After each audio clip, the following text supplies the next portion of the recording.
Okay, we are live. Hello and welcome. I am Nosh, your GM, and joining me today are Ronki, Rigel Kent, Mel, and Nikki. We are playing an adventure set in the exciting world of J.R.R. Tolkien's Middle-earth, using the very adaptable GURPS rule set by Steve Jackson Games. Our VTT of choice is Fantasy Grounds. Today's adventure is adapted from Free League Publishing's The One Ring role-playing game, and we will also beg and borrow rules from GURPS Dungeon Fantasy lineup. Credit goes to all creators of these works, including the Ringbearer font by Pete Clausen. You can find this and the previous session on YouTube and as audio-only podcasts. Links are in the video description. And if you enjoy our content, please like this video and subscribe to our Twitch and YouTube channels. Okay, well, first off, is there any character business to be done between the session and last session? We earned points, right? It was 1 point? 1 point. 1 point only.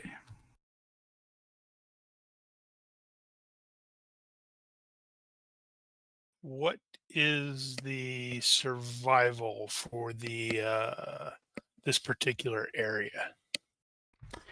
Ooh, well, I would say it's probably plains. All right, then I'm going to put a point into survival plains for Caledorn because, wandering and all that. Yeah, that sounds reasonable. Anyone else spending their hard-earned point? Well, I might as well spend it since this is likely the last session for this adventure. Plus, you're going to die. But I don't really have anything to spend it in. You could All give right. it to me.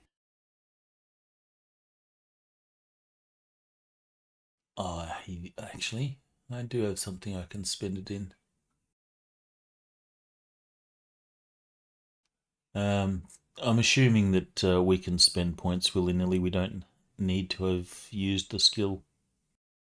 Yeah, I think that's fair. We're still in the setup stage for these characters.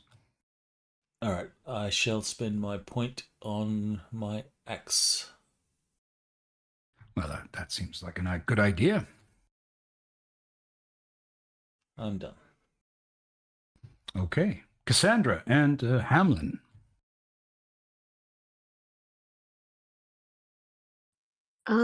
Her combat skills are good. I'm not gonna put a point into them for that. Stealth is good.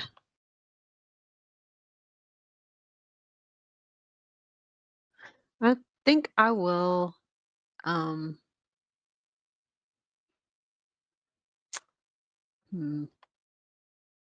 She will dither. That's what she's going to do. I will dither.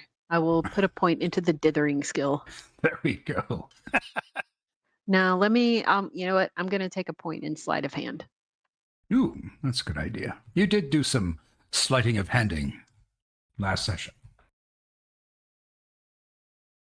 There we go. All right, and that leaves Hamlin. Anything you want to spend your point in, or are you gonna save it for a future episode? I believe I'm going to save it because there's no way I could do survival because I didn't have a real reason for it. But I might put it for observation. But I think I'm okay right now. All right, and certainly you've got once I have another adventure converted, we'll carry forward if everyone wants to, and we can tweak these characters into another session as well. Okay, let's begin by reviewing the spending of hope points. I kind of tweaked this.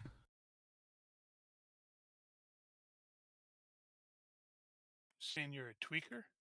I'm a tweaker. So what I did was I went back in and I said, hey, you can spend 1 hope point to gain a +1 on a skill or damage or healing effects roll. 2 hope points to give you a +2 on the same range of of things. You can spend 2 hope points to turn a critical failure into an ordinary failure. 1 hope point can turn an ordinary failure into a success. And 2 hope points can turn a success into a critical success. And 5 hope points can change a critical failure into a critical success. It's a one-time transaction or opportunity. And again, the more hope you spend, the greater the chance you might get the condition of miserable. However, I also introduced, and forgot to introduce, the first session. I forgot to introduce the concept of hate points, which are points that the enemy can benefit from in the same way that characters can spend hope. In the One Ring, these hate points can be used to power fell abilities that can have an effect on, like, changing the outcome of a player's roll, an attack against a creature, for instance. But I think for our purposes, these are just again a form of Benny that the enemy can use. Do all enemies get these points? I don't think the very sort of low mooks get them. But if you're dealing with a sizable enemy, they'll have some degree of hate points. So only the named characters. I don't know about named characters per se. I'm thinking, I'm not sure that, for instance, the goblins might have them, but certainly larger, more dangerous creatures would have them.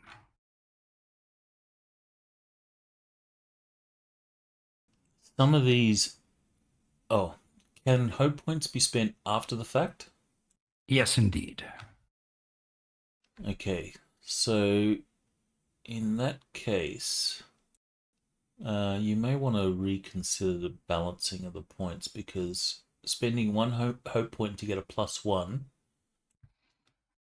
and then spending 1 hope point to turn a failure into a success kind of makes the +1 moot. Yes, yeah. The same for +2. Right. So you're suggesting just get rid of the 1 hope point can turn a failure into a success? I would say make it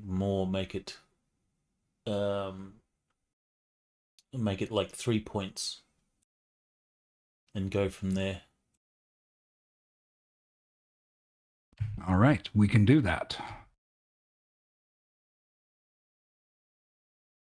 So if that's the case, then we'd sort of say 3 hope points can turn a failure into a success.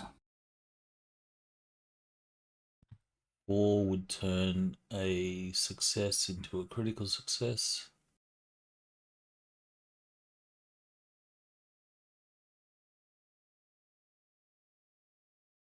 And then leave Maybe it as the 5 or 6. 6. Maybe bump that one up 6 as well. So basically, you're going to really drain yourself if you really want to change that critical failure into a critical success. Well, that sounds reasonable to me.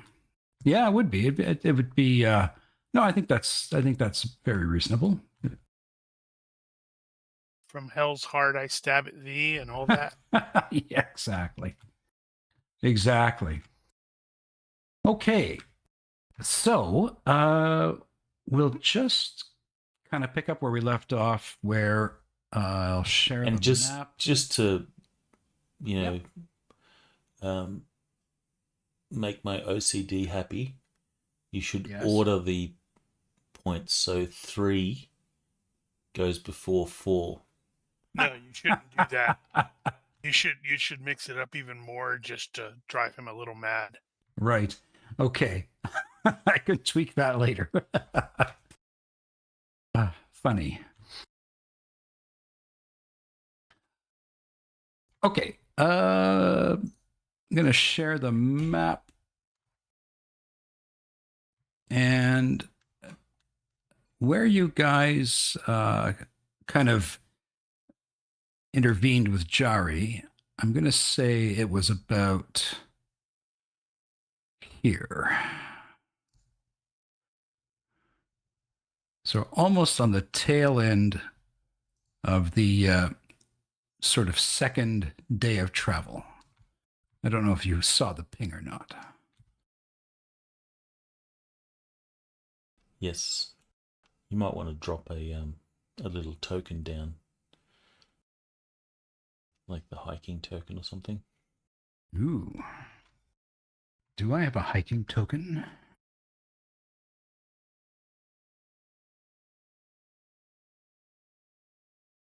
I'm not sure I have a hiking token.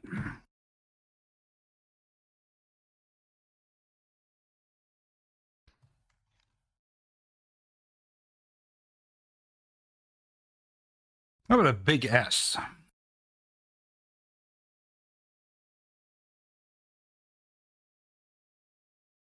Or a not so big S? What does the S stand for? Well, it's just the token to say something significant happened here.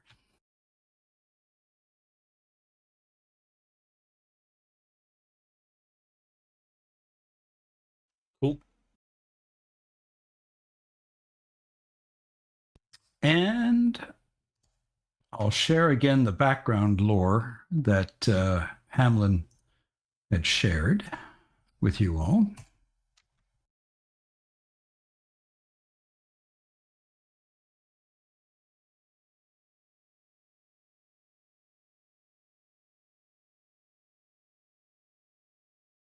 All right. So basically, we left it where Jari was brushing himself off and explaining what he, what he'd been up to in getting involved with these trolls. I think that's where we left off. Yep, we had convinced him that we could fight and kill these trolls or beat the trolls. Unless he's straight up lying to us. Right.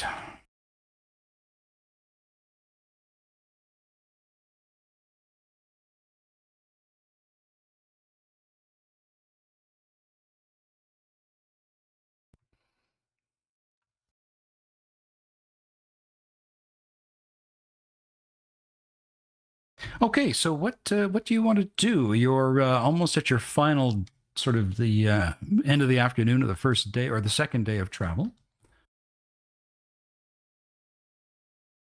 Are you wishing to interrogate Jari a bit more as you make camp, or what would you like to do? Probably get the general tactical layout of the area that we're heading to.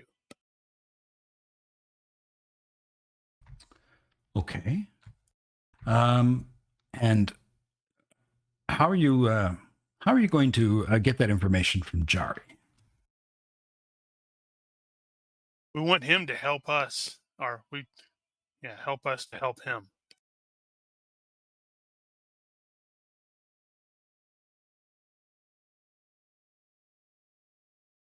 Okay. Well, he tells you that there are the remains of a watchtower in this valley.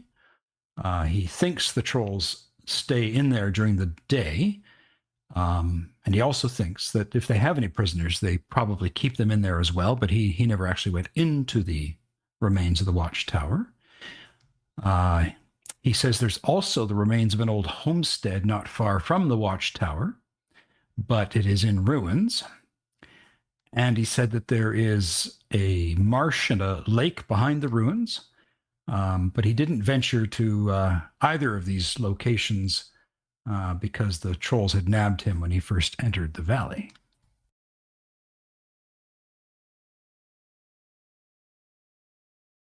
Okay. Do they have like a watch or anything?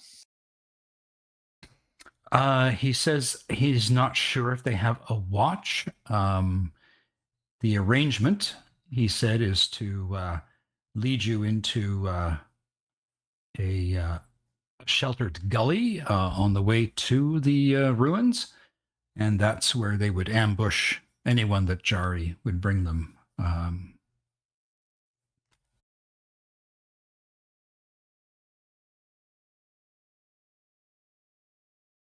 I'm just realizing my character, good old Caledorn, does not have anything resembling tactics. Hori is a straight up fighter type, right? Yep, he's Does he have tactics? a brute. No, he's a brute. He's not a smart brute. I would cast more aspersions on that if Caledorn's IQ was not merely 11. Well, actually, Hori is a little bit smarter than average. So he's a intelligent brute. Did we establish that we know that trolls turn into stone in the day?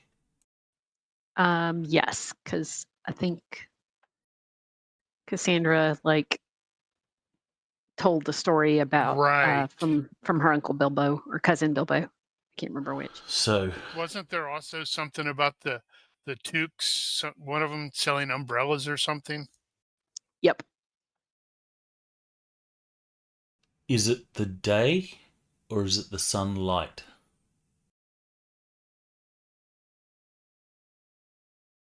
So if we have some mirrors and shine some sunlight on them, do we turn bits of them to stone? I think it's the sunlight based off of the umbrella story, right? Well, I would say that you've only ever heard the tales that it has to be direct sunlight.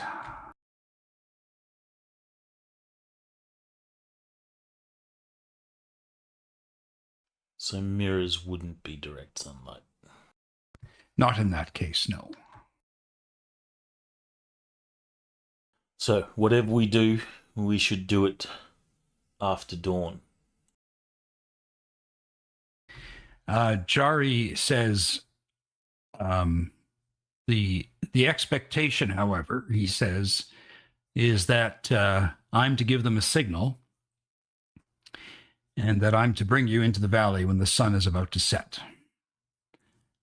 And Diarmoc says yes, and I would dearly wish for you to be smart about this because my family's lives are at stake.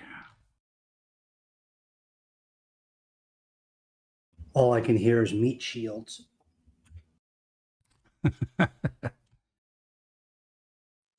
Where are they keeping the family? Okay, so Jari believes they would be keeping them in the remains of the watchtower, and the idea here, he said, is that I'm supposed to light a fire the night before we arrive at the valley, and that's to signal to the trolls that dinner's coming in the next day, and I'm supposed to bring you to the valley when the sun's about to set. If all's well, I'm to leave the sheltered spot and send a signal, and that will tell them to be ready to ambush you the next day in the late afternoon. But that's about all I really know about their plans. And Diarmoc says, Diarmoc says that this is precisely what happened. That Jari led his family into the same gully, and that's where the trolls attacked them. Do all the trolls go to the valley, or do they leave one of them behind to keep an eye on the family? He's no idea. He thinks there's probably about 4 or 5 trolls. And their mother.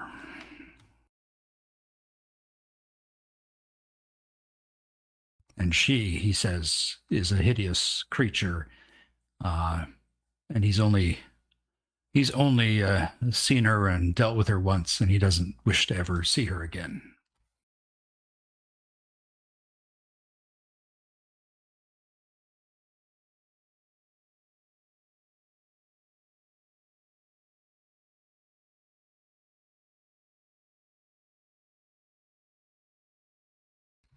And that's about all that Jari knows.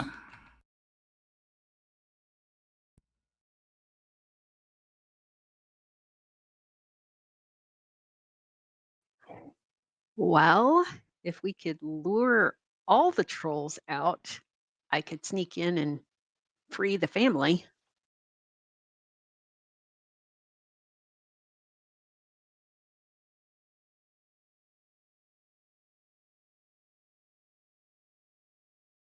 Well, at the very least, we should scout the place during the day.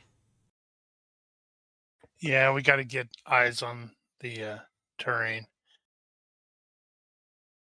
Wonder if there'd be a way that I could come in with him, and then you guys could be to the side and hide or whatever. Hopefully, I can get out of there before I get killed. But then they wouldn't see; they would just be paying attention to me.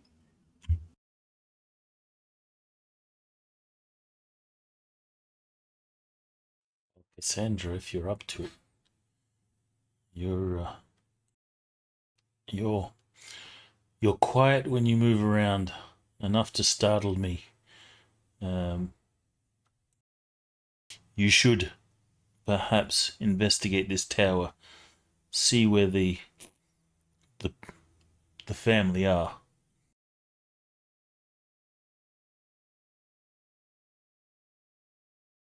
Get that information first, and then we can formulate a proper plan. Yeah, I definitely want to scout out the area.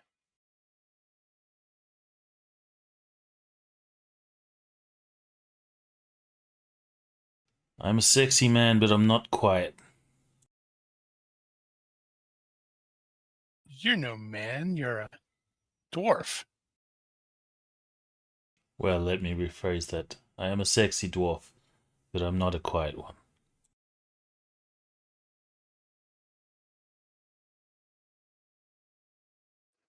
Well, So- I am Caldorn is pretty darn good with stealth, and he definitely wants to scout the area. I don't recall. The penalty to stealth is your encumbrance level? Well, let's check the old abilities here. I believe that's correct.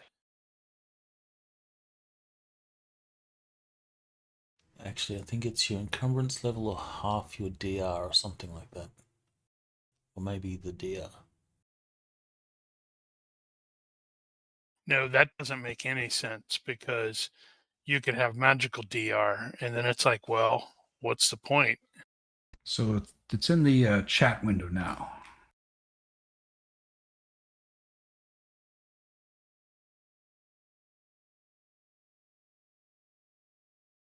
Yep, encumbrance level.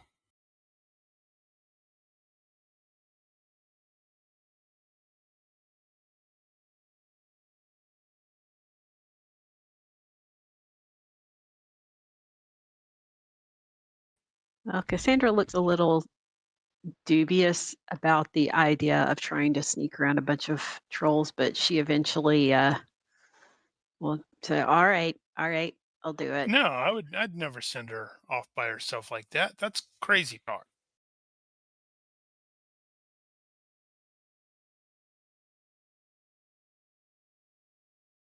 I'm the scout. That's my job.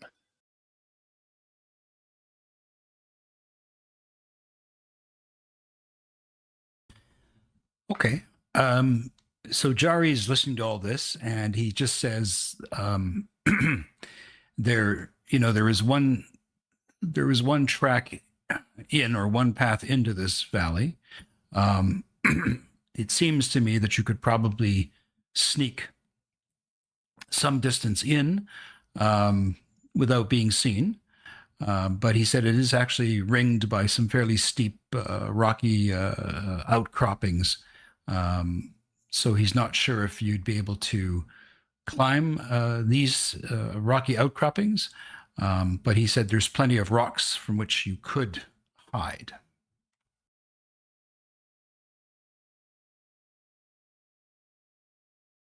Good to know.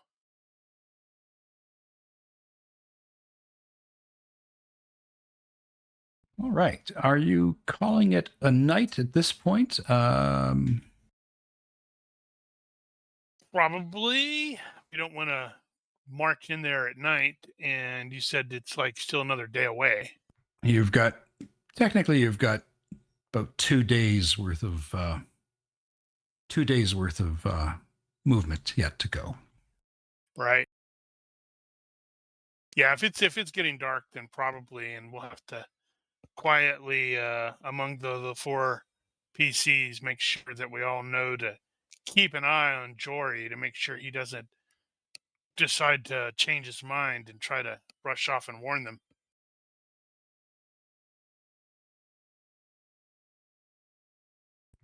We need some collateral. Just to keep Jory honest. And Hori will give him an intimidating look.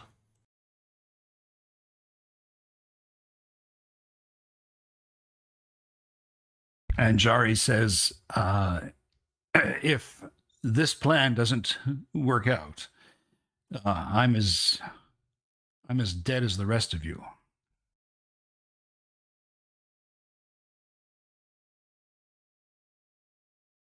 Well, that would be all the more reason to warn them ahead of time, wouldn't it?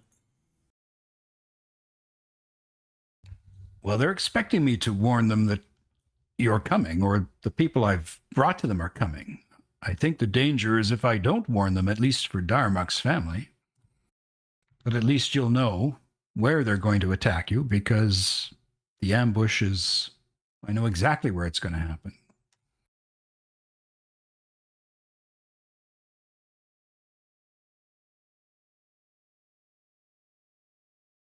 That is not untrue.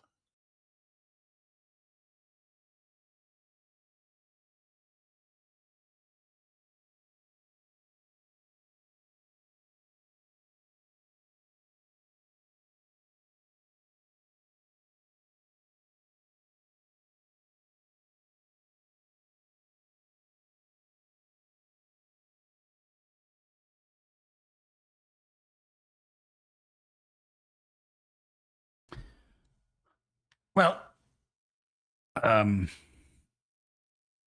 Diarmoc, of course, is still quite visibly upset at the thought that you could possibly be, mess this up in such a way that puts his family in danger. So he's not too happy with any idea of sneaking in, and sort of protests at that idea, but understands why you'd want to at least get eyes on.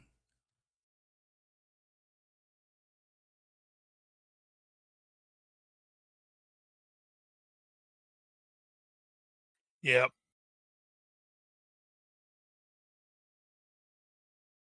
Well, we still have plenty of miles to until we officially get there. This is true, and Jari starts to break out the pots and pans and tent and what have you, and in an effort to ingratiate himself to you a bit more, he's going to start making supper.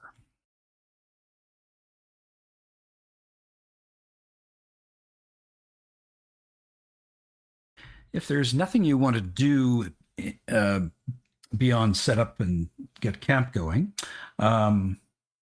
we can certainly just move along into your watch orders. You want to keep the same watches of Hamlin first and Cassandra next, Calador next, and Hori last? Yeah. Probably. Right. And I'll just again go to, is there anything you want to do in particular on your watch? Make sure that Jory hasn't bailed. Hori wants to tie a rope around Jari's leg and hold it like a leash. And Jari says, "Oh, this is totally unnecessary. I give you my word. I will not flee. You have my word. This is completely unnecessary.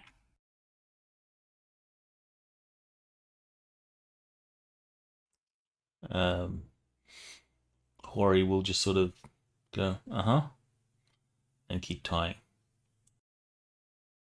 Nice secure knot.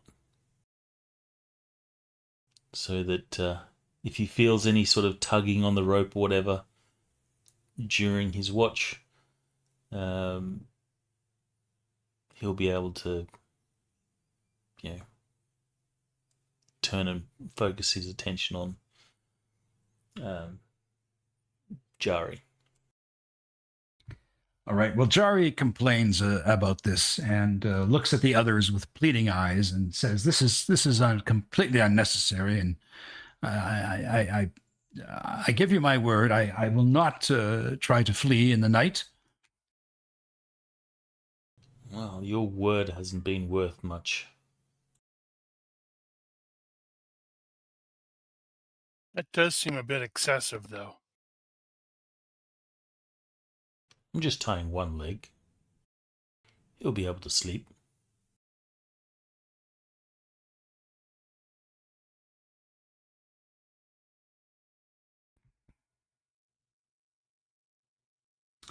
Jari will simply sit there with his arms crossed, looking quite put out about the whole thing, and just kind of casts daggers at Hori, and decides to roll over in his bed and grumbles a little bit.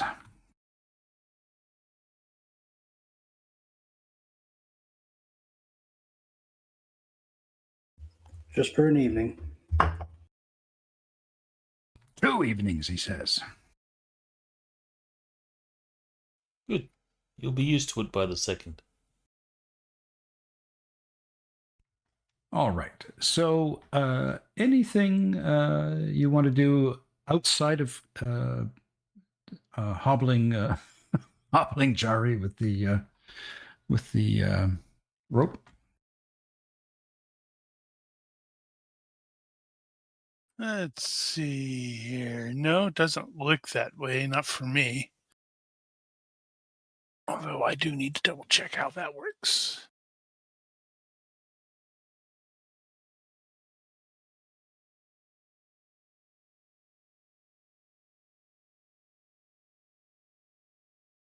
Boo! Lost an hour of sleep.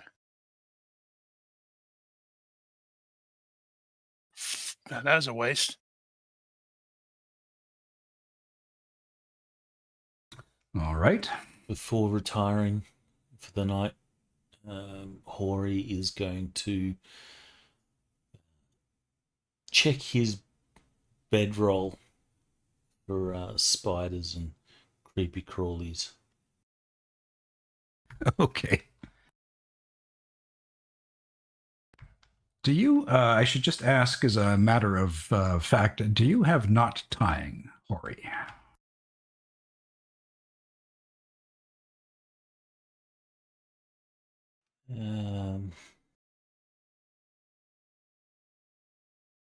No. What does that default to?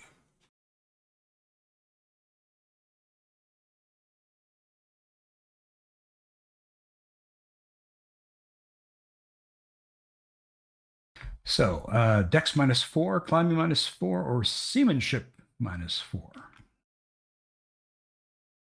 Yeah, those dwarves, they're known for wow. Wow. That's Critical. 2 threes in a row. Not That's even a Hori critical- can untie this knot. Critically succeeds on his knot, his defaulted knot tying roll. That's awesome. So thank you very much for that. Those dwarves are known for seamanship. I guess. Great sailors and all. Okay, we're going to move things along.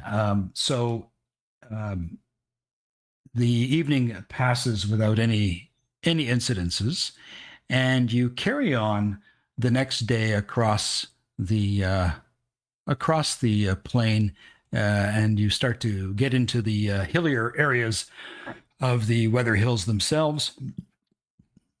They certainly come into starker view as you make camp on the second evening, or the third evening, sorry. Again, Jari looks at you, Hori, and says, can you at least trust me? Can you at least trust me tonight?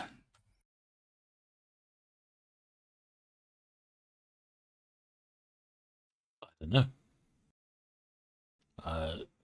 You should have asked me that question yesterday, not today, because we're a deal closer than we were before.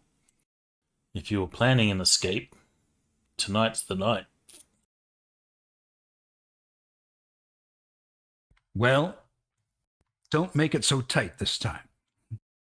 What do you mean, tight? It was perfect. So make another knot tying roll, please.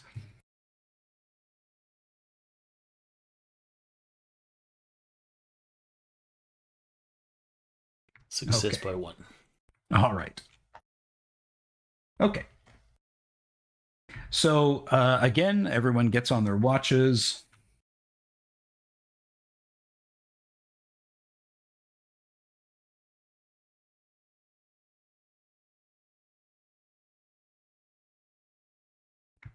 And Hori, when you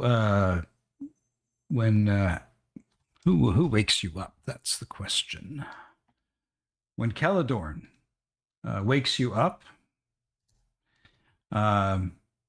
you notice that the rope you had tied to Jari is nicely coiled up at your feet, and Jari is snoring away in his fart sack.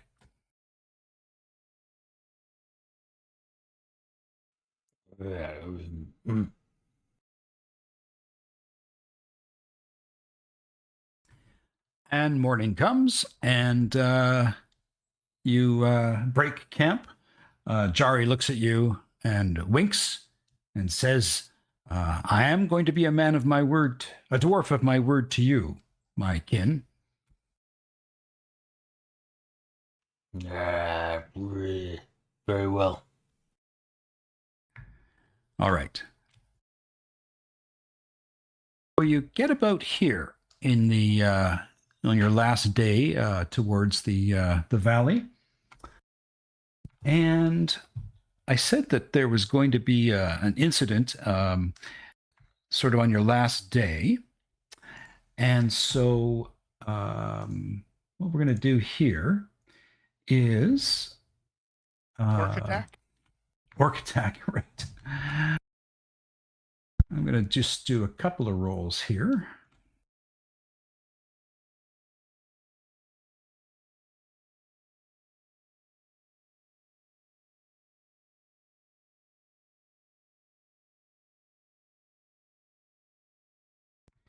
Okay.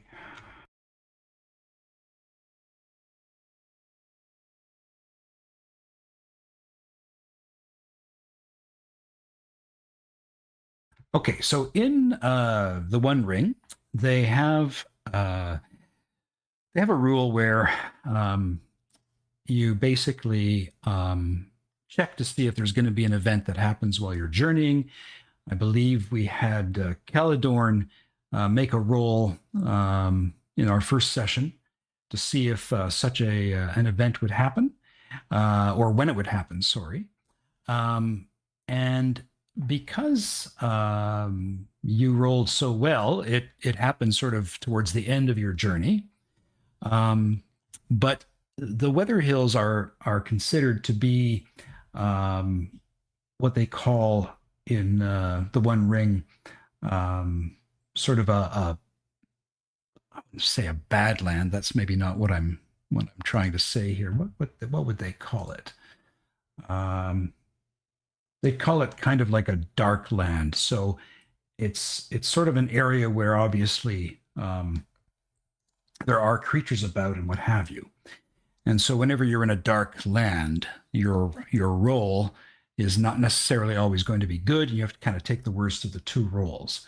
So what I did was roll a terrible misfortune. And this is going to happen to whoever is the lookout of the group.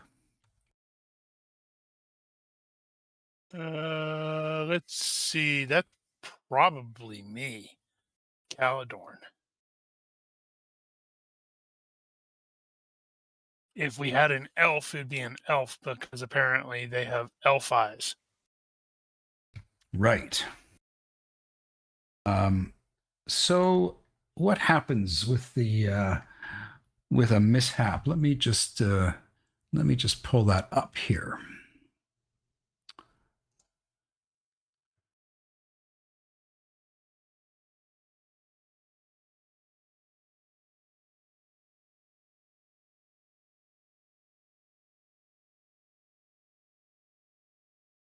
Okay, so a terrible misfortune. Something went so badly that the party is trudging wearily, and the target of the event is risked being seriously harmed. So perhaps the hunters were injured when a prey proved to be too dangerous, or the scouts suffered harm from, say, an extreme condition. Perhaps a lookout fell from a tree while standing watch, etc.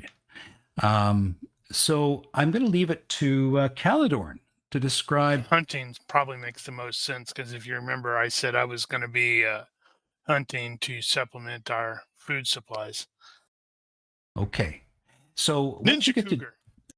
Okay, so what you get to do is you're going to roll against whatever skill you were using. In that case, perhaps it was your bow skill. Would it have been your tracking skill? Whatever you think you would have been using as a skill to basically hunt. Probably bow, because he's got to shoot the deer or what other animal he's going to be shooting. Deer aren't really on this kind of terrain, I don't think. There could be deer. Perhaps there is a nasty badger that you got too close to and it went after you. Badgers? We don't need those stinking badgers. Mushroom.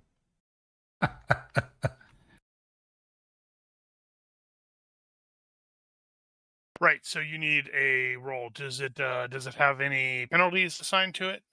I don't believe so. But let me just see here. Wow, because that's a really high skill. Is it, hey?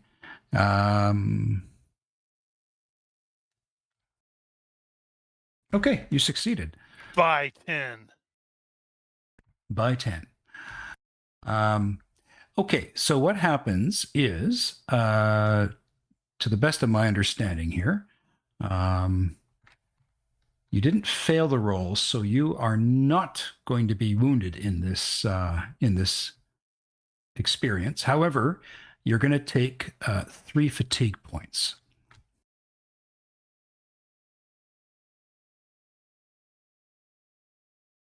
So perhaps you had to battle whatever it was that attacked you with such ferocity in close quarter combat that you were kicking and what have you, that you end up suffering 3 fatigue points. Noted. So maybe describe to everybody what happens as you kind of come limping back into camp. And you see that Caladorn is looking very wearied.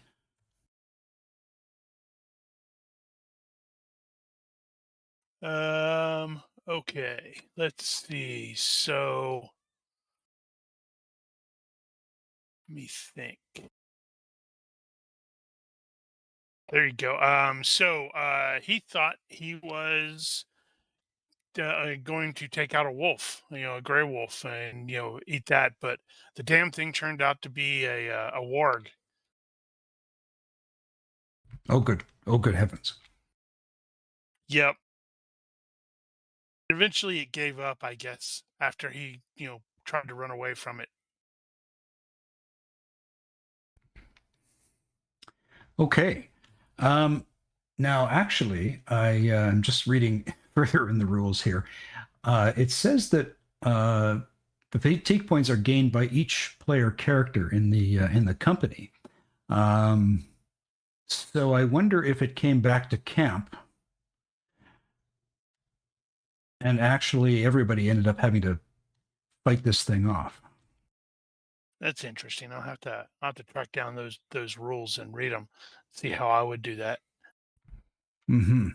But for now, Yeah. I'm happy. For now, I'm happy to say it's you who takes the 3 fatigue points. And I don't know. you, I was going to blame the other dwarf and say, I thought I lost it, but the dang thing smelled his crappy cooking and came rushing in. Okay. All right. All right. You know what? I kind of like that. I kind of like that approach where this nasty warg comes bounding into camp, and everyone ends up having to take out their weapons and start attacking it. But again, it was a ferocious fight. And all right, everybody take 3 fatigue points on that.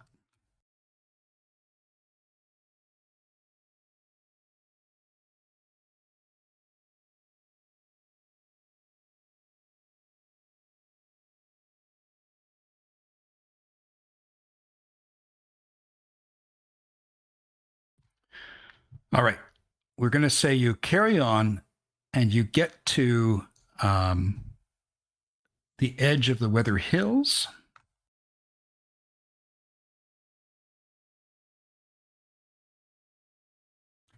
And Jari says, I'm supposed to lead you up to the remains of this old watch tower that's near the valley. And I'm supposed to light a fire. And this is going to give the signal to the trolls that dinner is coming tomorrow. So he says, are you in agreement that I should light the fire? And Diarmoc is like looking at all of you with the most desperate look in his face. Right. How do the trolls fight? What are they equipped with? How do they capture their prey? Do they just come in and clomp them in the head with a tree? Do they, do something else? He said what I remember seeing is that they each had like a maul, like a big hammer. But he's led other people in here before, right? And he led Diarmoc and his family in. And they had mauls. And what I remember them doing with Diarmoc's family is I got to the end of this in the sheltered gully.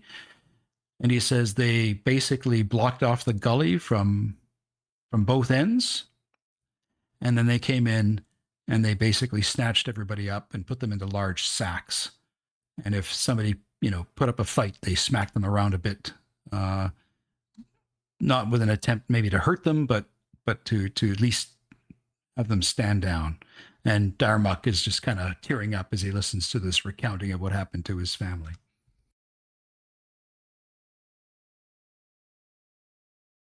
Okay, so do we want to have them do the walk into the ambush, but knowing that it's our ambush? That's to the other PCs. Yeah. Jari says, tonight I should light a fire, and then I'm going to move forward in the dark, and I'm going to make a cry of a curlew 3 times. And that's to tell them that they are supposed to be ready to ambush the next day.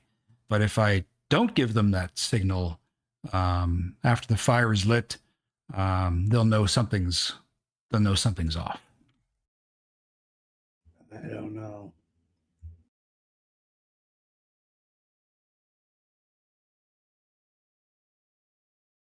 What do you guys think?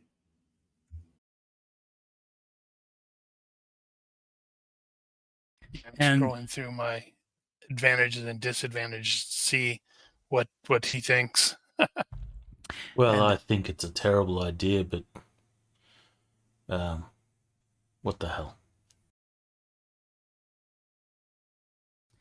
We should let him know the first thing that will be dying will be him if we're betrayed.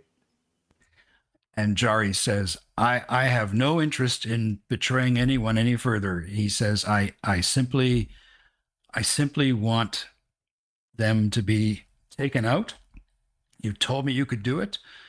I believe you, but I just want to walk away with my skin intact. Thank you very much.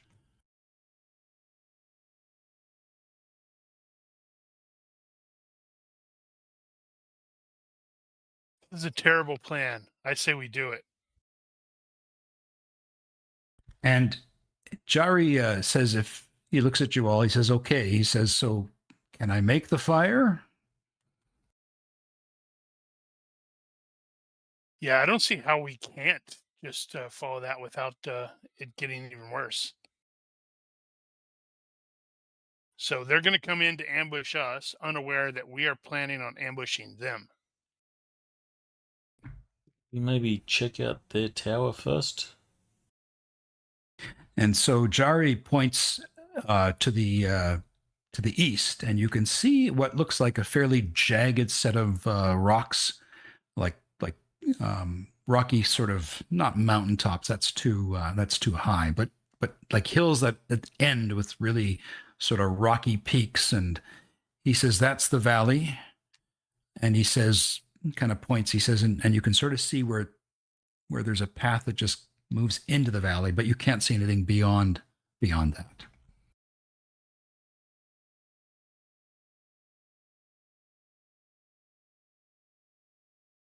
Right.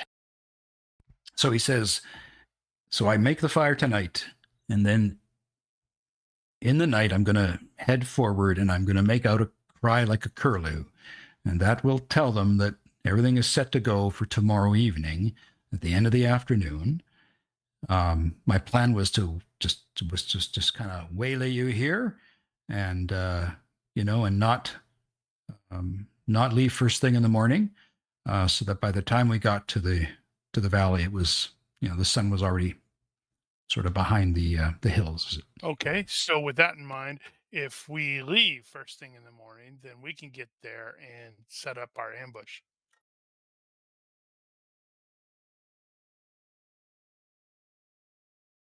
Good times. Good times.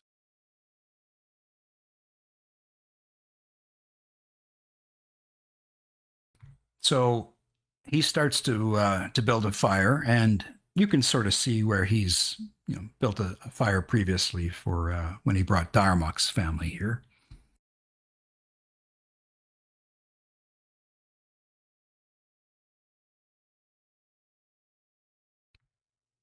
And the fire gets lit, and he just makes sure it's nice and big and bright. The sun sets. What do you want to do for the evening? Caldorn is going to nap off and on, but when Jari does his plan to sneak forward, he's going to, stealthily follow him to make sure that this is still on the up and up. Okay. So Jari isn't, in any rush to move any further forward. He's going to wait until kind of like the middle of the night or the very middle of the early morning to go and give his signal. Right. So you should also take another fatigue point for your travel for the day.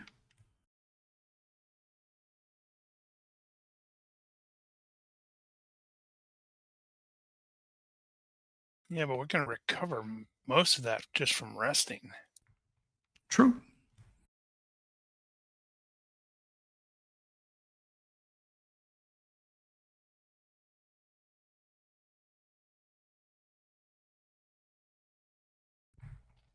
Okay. So again, does anybody want to do anything between now and when Jari slips away, and who's going to go with him? Well, Caldorn's going to sneak after him, yeah. I don't know if anybody else is going to do the same. Cassandra will. as well. She's genuinely curious about this whole thing. Okay.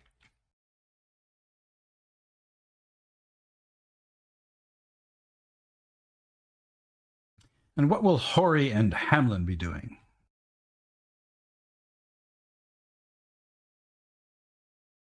Well, Hori's not the sneaking type, though his stealth is pretty good. But he will say, scream loud if you're dying, and I'll come running. I concur. I'm going to stay at camp, keep a fire going, and to keep an eye out.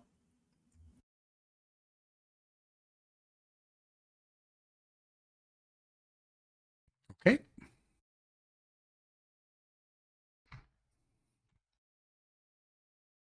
So the middle of the night comes, and then let's say around 2 in the morning, maybe 3 in the morning, Jari gets up and says, okay, it's time.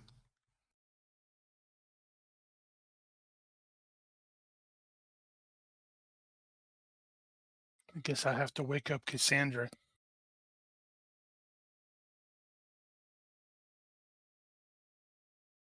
We're doing the thing.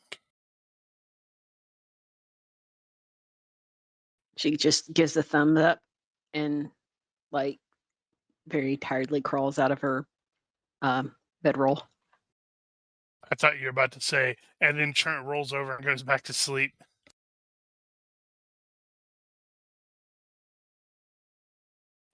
Actually, she's got laziness. She is going to roll over and go back to sleep. Ah! Technically doesn't match the description, but yeah. Hobbits. Okay.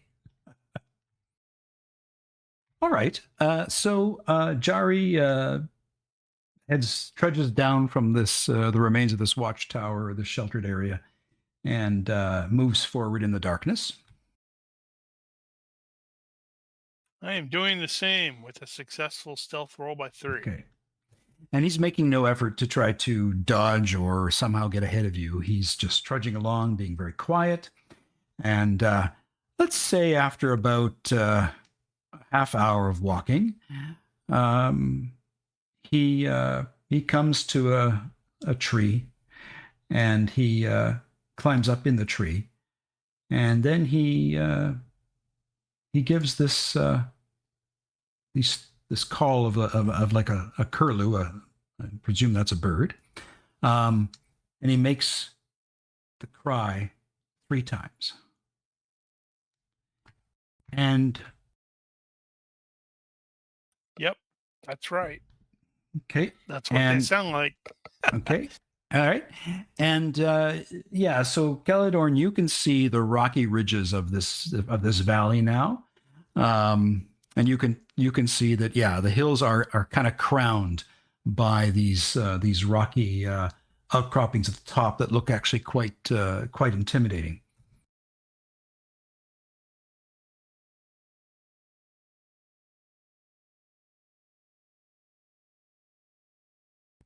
And if you want, you could make an IQ check to recall a little bit of the background of this area. Is that IQ or area knowledge? Ooh, what area knowledge do you have?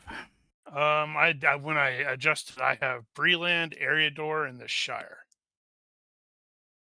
Okay, so I would say it should be Eriador then.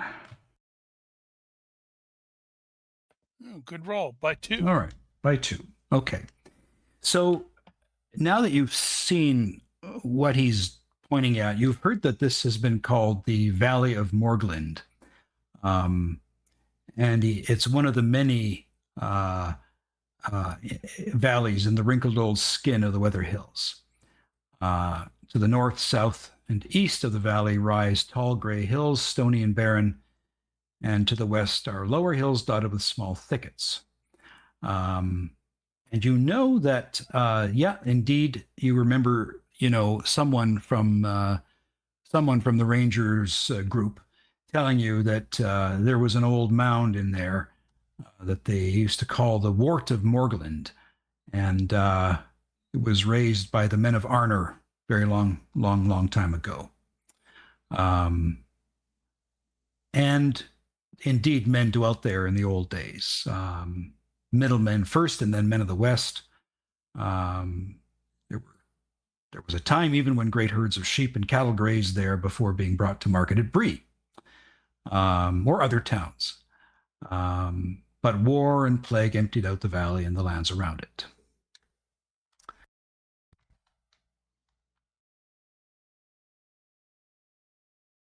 Good to know. Now, if you want to make another roll for area knowledge for the Bree land, but this,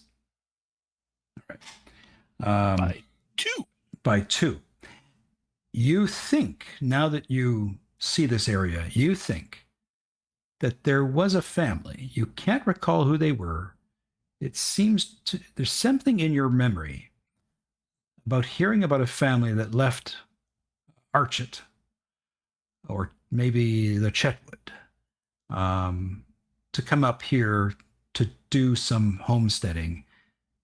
And you remember one of the rangers who covers the Weather Hills and beyond sort of saying, like, what a crazy, unsound idea that was. Especially now that we know there are trolls here.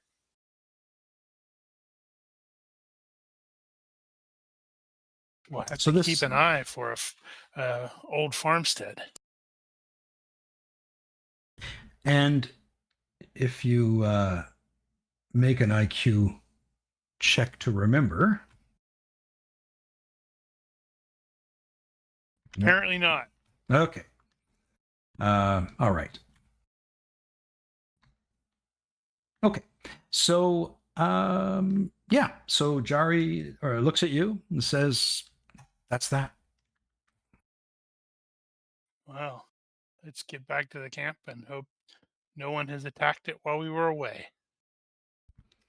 Meanwhile, back at the camp, stone trolls attack. and giants are throwing boulders at the PCs. Anyway, no. So back at the camp, all is well. No one has been disturbed, and you come back. People are asleep, and perhaps it's Hori is just getting up for his watch. Oh, you're back. How did it go? This is the Valley of Morgland. Okay. But it went well. It went well. He made the proper bird noises. Okay. So the evening or the morning breaks. What do you do? We get up and set out. So tell me, how are you going to approach this valley now that the early dawn has come? Stealthily.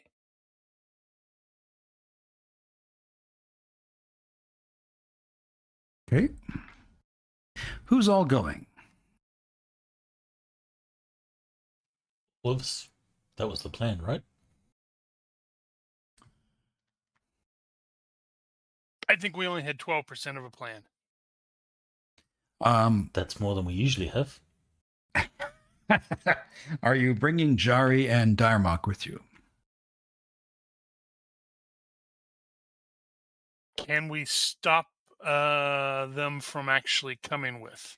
Because I could totally see Diarmoc going, I'm not staying behind. I guess it's a question of whether these two are going to be a hindrance to you. I guess you could also just have them hang back a bit once you get to the entrance of the valley. It's up to you, though.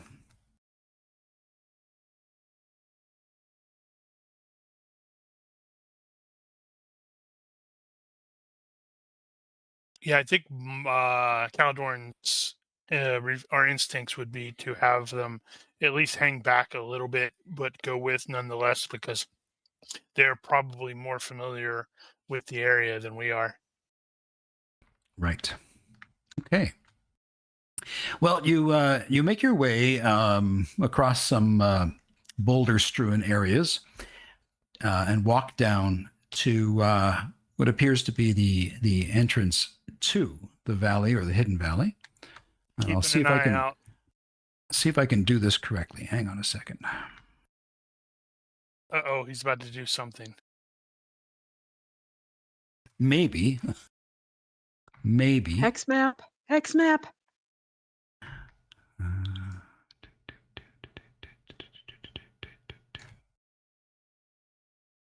Okay, I think I did that correctly. Let me just see if I can share this with you now.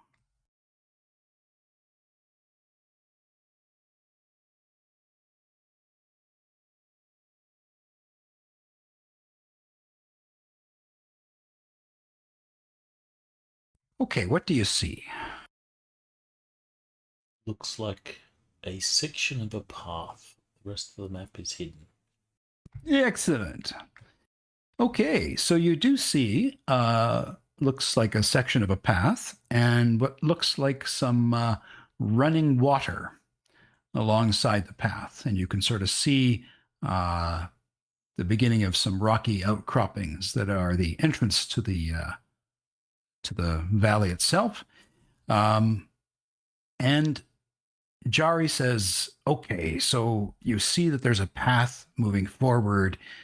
I took Diarmoc's family up this path. A little further on, there's a hidden gully, and that's where the ambush happened.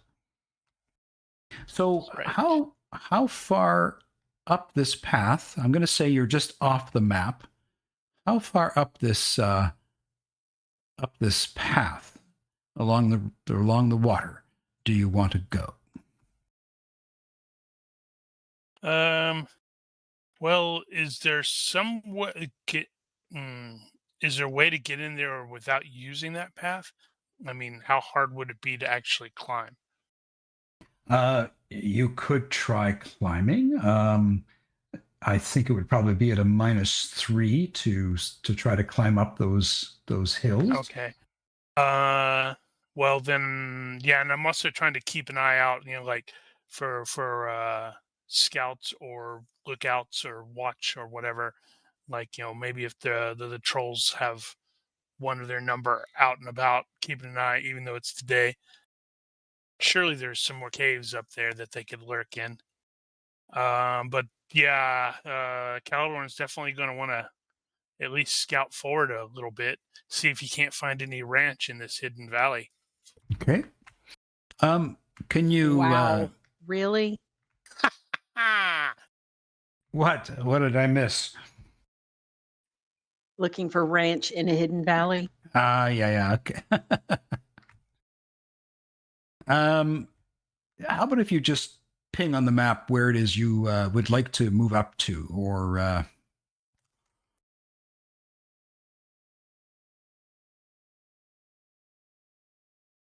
can you ping? yeah, I just have to zoom in to see. Yeah, I definitely. Whoops, it's wrong. So about there? Yeah, probably. Okay. All right. If he can, stay low and move quietly and slowly.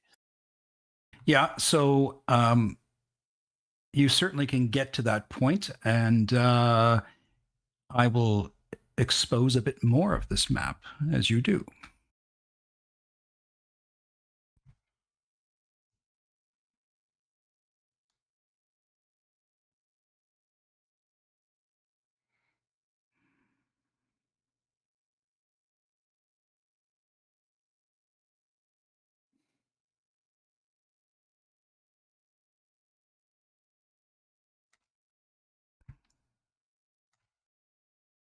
Okay.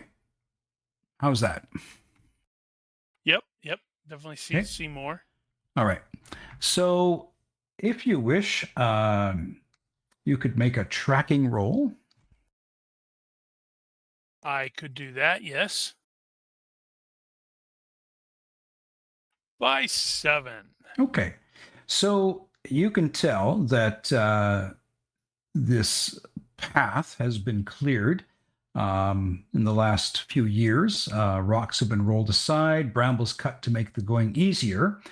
Looks to you like it was probably done by some man of some description. Doesn't look like it's been torn or ripped out necessarily. So like the farmer guy that left. And from your eye, that was probably about 15 or 20 years ago that this path was kind of restored. But it hasn't been used regularly in the last year.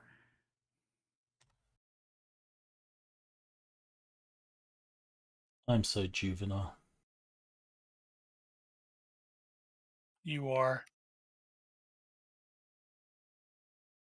What was that about? Sorry.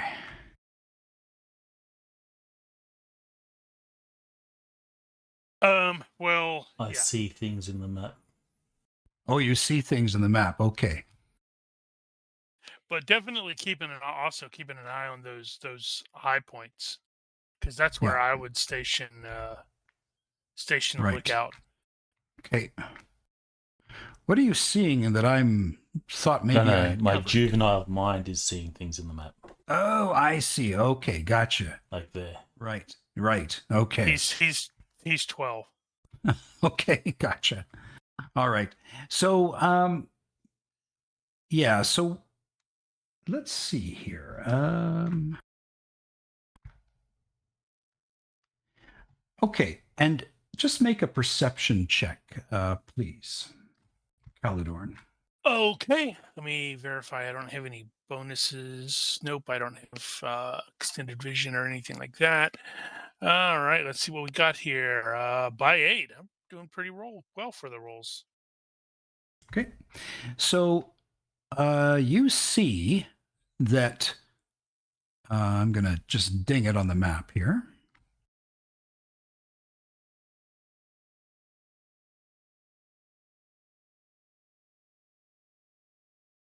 About here. You can see that, yeah. Okay, there looks to your eye like there's a partially concealed trail that runs parallel to the south bank of the stream. And you'd have to get down in there a little bit closer, but from what you can tell, you could probably be well hidden from anything else in the valley if you went along that track.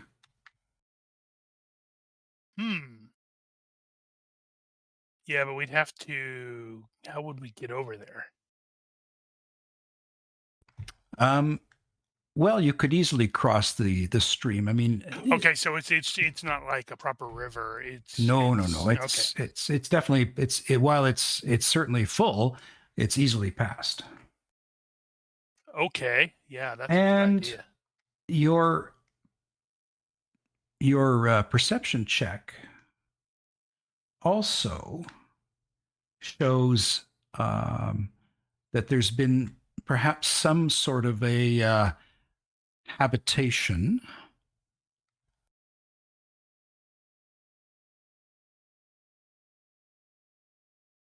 up there. Okay, so with that in mind, I think I'm going to quietly return to the group, relate that information, and suggest we cross the streams and see what happens. Didn't you tell us not to cross the streams? I never said don't cross the streams. Of course, if there are man-eating and dwarf-eating and hobbit-eating piranha in the stream, I apologize in advance. And can you just ping again, where were you when you wanted to look at that vantage point that I just kind of explained?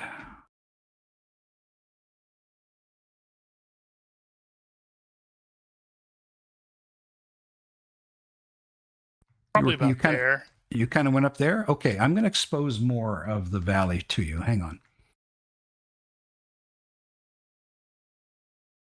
Yep, this is what the job of the scout is, to be dumb and go forward ahead of everybody.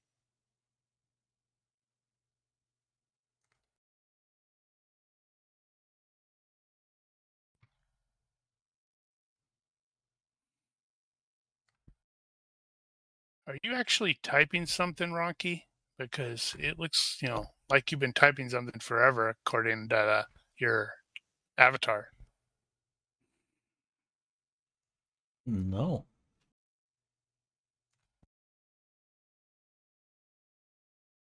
How's that?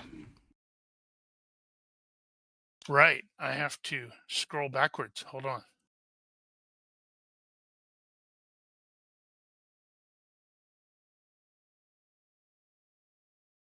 I don't think I have a scale on this at all. Interesting. If you start typing Okay. and then stop typing, it stays on. Yeah. Did you just learn that? Apparently so. So I am seeing two structures. One. Why does that do that? There's that. What is that from? If I can tell from my current position. Okay, that appears to be the ruins of what could have been a farmstead. Or But it ranch. looks like, stone walls that have been caved in, a thatch roof that's been smashed Hey. in. Yep, That seems that's bad. that's what you think it is. Okay, and then the other thing, I guess that's the old watchtower, like sort of like Amensur. Or Yep, Sul, that's I can't kind remember of if what it's you Sul. that's kind of what you think it is. It's the remnants of a keep.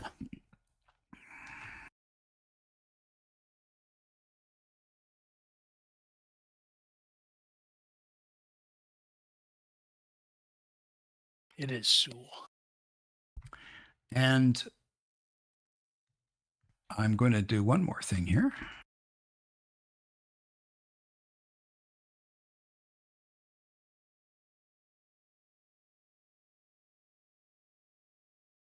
One He's ping, gonna one make ping it. only. You see right there, I put a ping. I do. Okay. So there you see what appears to be a gully with really high rocks on either side.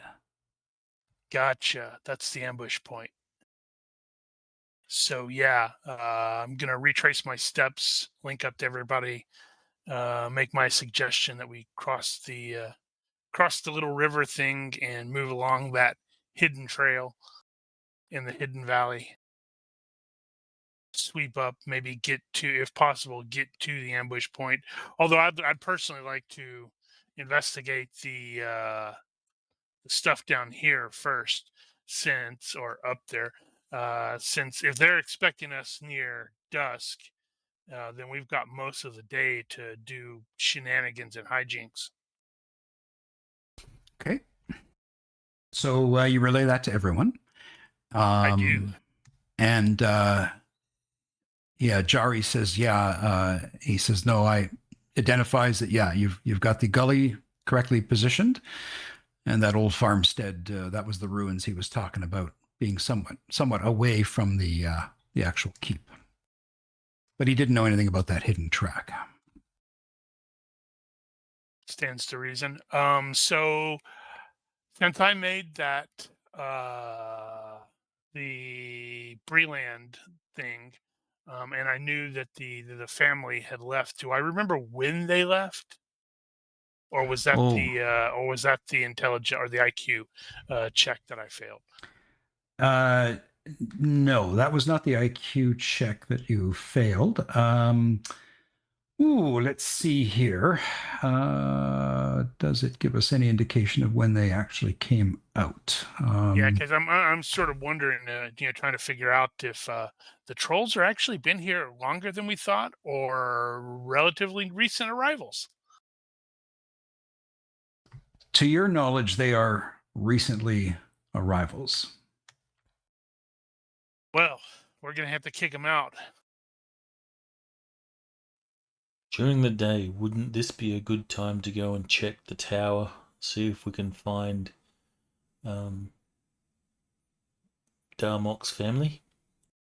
Yeah, that's what. But I wanted to swing over to that one area, that looks like it had some activity in the event that there was like maybe there's a troll in a cave or something, and we can maybe we can take some of them out, one by one, and then sweep around, hit the farmstead and then go to the tower, but use that hidden trail thing.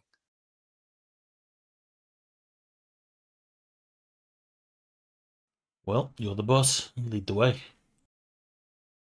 Wait, how? Okay, I'm not sure how I became the boss, but Okay, so it's because I'm the tallest, right? are you all going into this trail or this little passageway that Caledorn's indicating? Are you bringing Jari and Diarmoc with you? Sure. Okay, so We'll have to lift Cassandra up so she doesn't drown. Drowned. Good Lord. Words.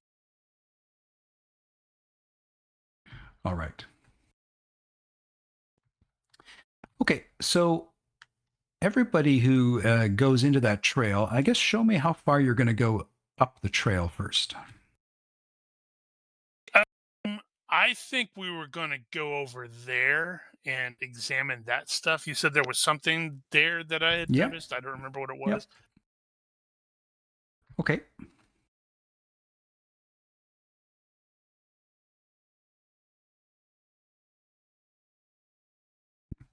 Okay. So show me where you want to take everybody on that little trail. And then who's going to go up and sort of scout out the top of that hill that he was indicating? Well, I'll definitely go. If anybody else wants to go up the hill as well, they are welcome to do so. Or he will tag along. I'll probably come too, just in case. Okay. We'll take Cassandra too. That way it'll be all the PCs, and those poor innocent NPCs can, suffer tragic fate. And then we have to get blood-soaked revenge. Oh, wait, this is Tolkien. Never mind. Okay. Okay. So you guys head over into that track, and then the PCs will go up to the top of that little hill. And when you get up there, what you see is what looks to be very much a lookout position. In fact, there's this massive blanket made from cowhide, curiously stitched together. But I mean, it's massive. Like many cows were skinned to create this blanket, and it smells horrendous. And you see gnawed bones all over this little ridge area, and sort of underneath the blanket, there's a hole. It's a very big hole. And you can tell that people have been, or creatures have been resting in here.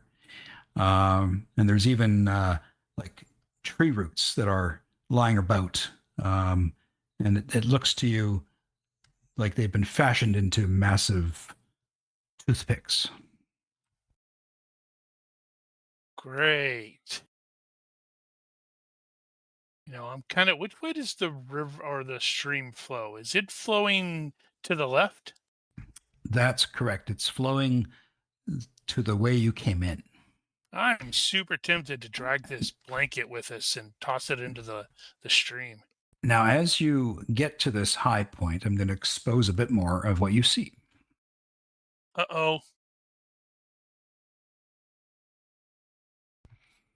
I'm just totally thinking these guys are going to look at Cassandra like she's, I don't know, hors d'oeuvre.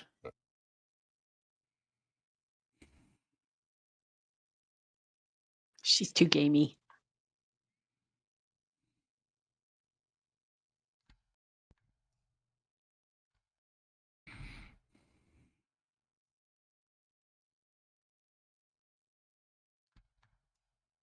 Kind of like this map.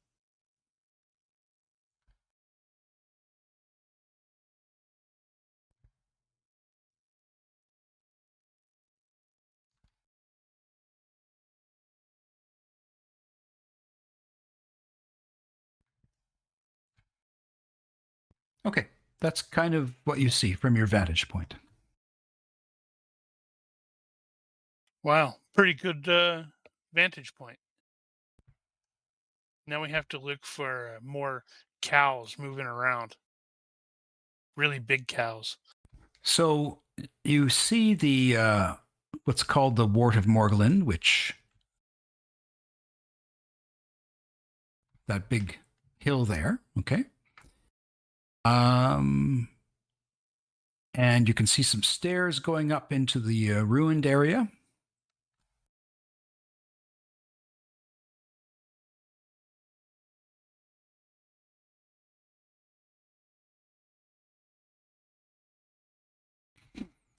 What would you like to do next?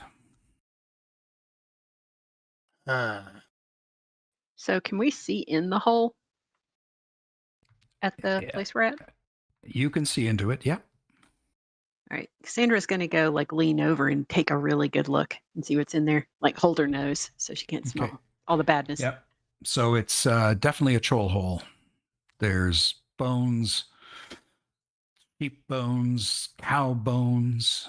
You don't think there are human bones, but definitely animal bones. And like I say, some tree roots shaped into massive toothpicks. Definitely some strong urine smells from various areas near the hole.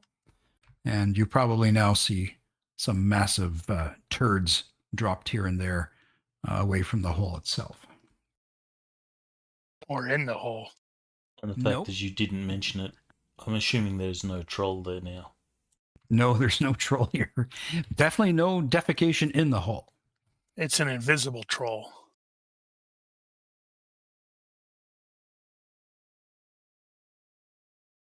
Right.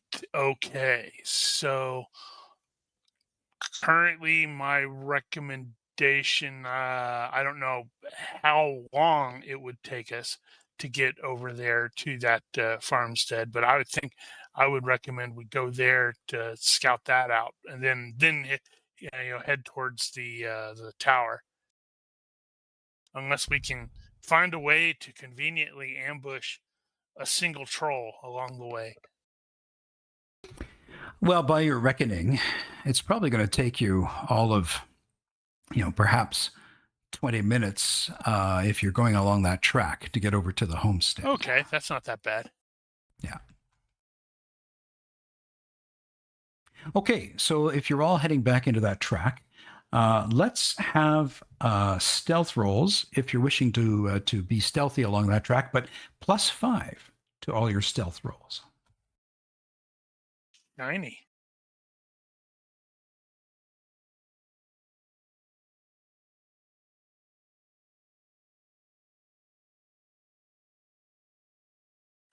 By 8. Okay, so Success by 9. all right. Well, so Caladorn.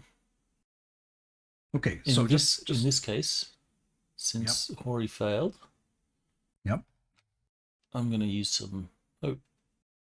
Okay, so I'm just going to go for our listeners. Caladorn, he made his stealth roll by 8. Cassandra made hers by 9. Hori failed by 1. Hamlin, are you going to toss a stealth roll in there, please? Sorry about that. I didn't realize I had that. Let me check. If you don't, you can try to default it.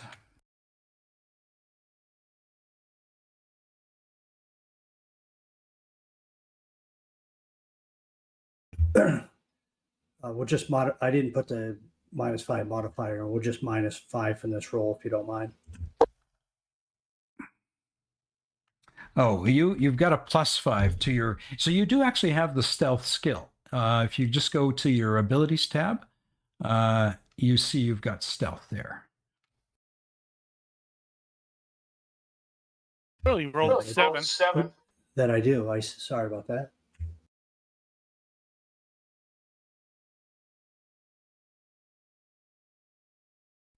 Oh, well, so you would have had +5 on your 14, which would have made it a 19. And Why wouldn't he you- just use the first roll, 7? yeah, so I'm just trying to figure out how much he's made it by. That's all. So you would have needed a 19, and you made your first roll by 7, so easily you passed that. Okay, so everyone except for Hori made their stealth check. So Hori, you were going to use some hope to turn that failure into a success? Yes, I was going to use 1 hope to make it a success by 0. Okay, go for it. Already done. All right. So everybody succeeds in their stealth checks, and you move along the track. Oh, no, my bad. I have encumbrance 1, so I'll spend 2 points. Oh, okay. All right. So I'll need a +2. Okay. All righty. So, yeah, I guess maybe with the spending of the hope points, I guess what we should say is you have to make a decision before you roll if you're doing the +1 or the +2, and then if you decide not to commit hope points and you still fail, that's when you'd have to spend points to turn the failure to success. I think I'm correct in that. Okay, so how many points? It would be 3 points to turn a failure to success. I'm just checking. So it would be 3 hope points to turn a failure into a success. All right, then I spend 3. Okay. So you move along the track, and as you move along the track, you come to the end of it about here. And you can see the ruins of the homestead. You can see that there's a bit of a lake. And I guess the question is do you want to cross the ground to get to the homestead, because you'll be exposing yourself a little bit in the open there?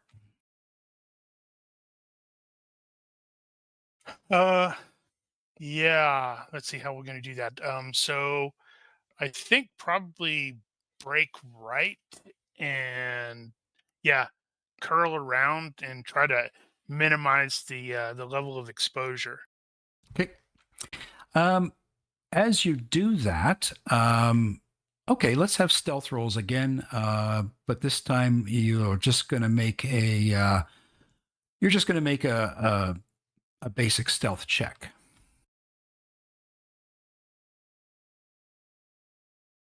By 5.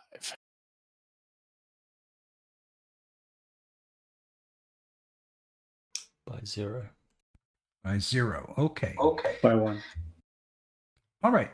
So you managed to shuffle off over to the area where Caladorn suggested, and you kind of break through some trees there. Right here, some trees, and you can see the ruins of definitely what is now pretty clearly a ruined farmstead.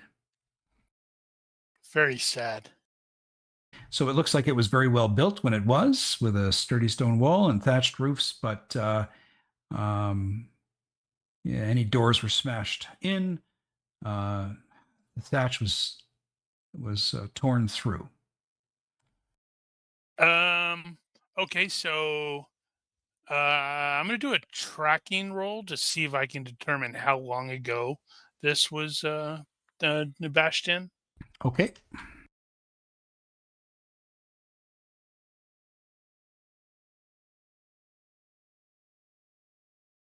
Ooh, by 7.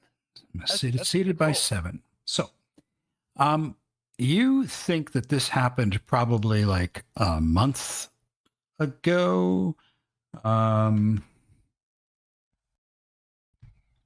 Yeah, maybe about a month ago.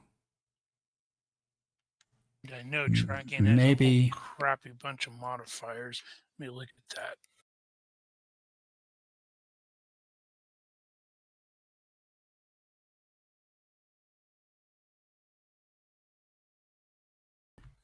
You also notice something else. Uh-oh. You notice humanoid feet moving from the tree line to the homestead and back. And those tracks look very fresh. Ooh, a survivor. I think we have a survivor, everyone.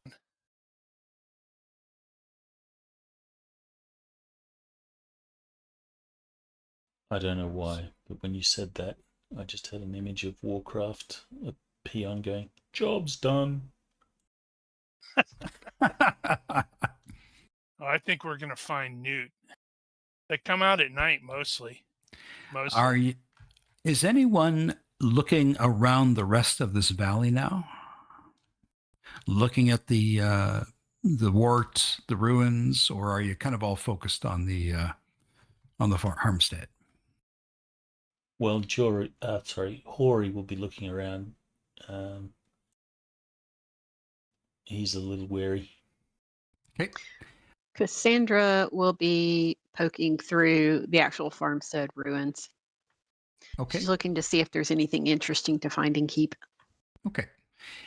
If anyone's looking directly at the wart or the mound there, but I'm also going to show you now the rest of this water body.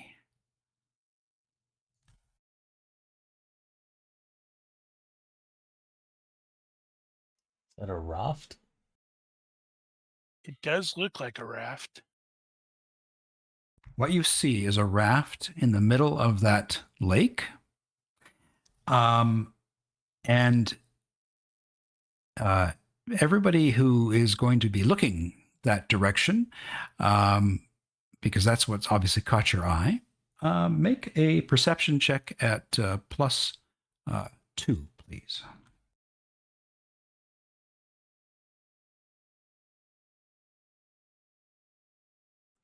Fail by 2. Okay. Anybody else looking in at the raft area? Yeah, I probably will eventually. Let's see what mine result will be. Okay, we had success by 3 for Hamlin and success by 5 for Caladorn. Caladorn and Hamlin, there are people on that raft, and they don't look like they're there because they're joyriding. You can't quite make out how many there are. That's interesting. And Diarmoc has not looked over in that direction yet. Huh. So it's like a floating prison barge.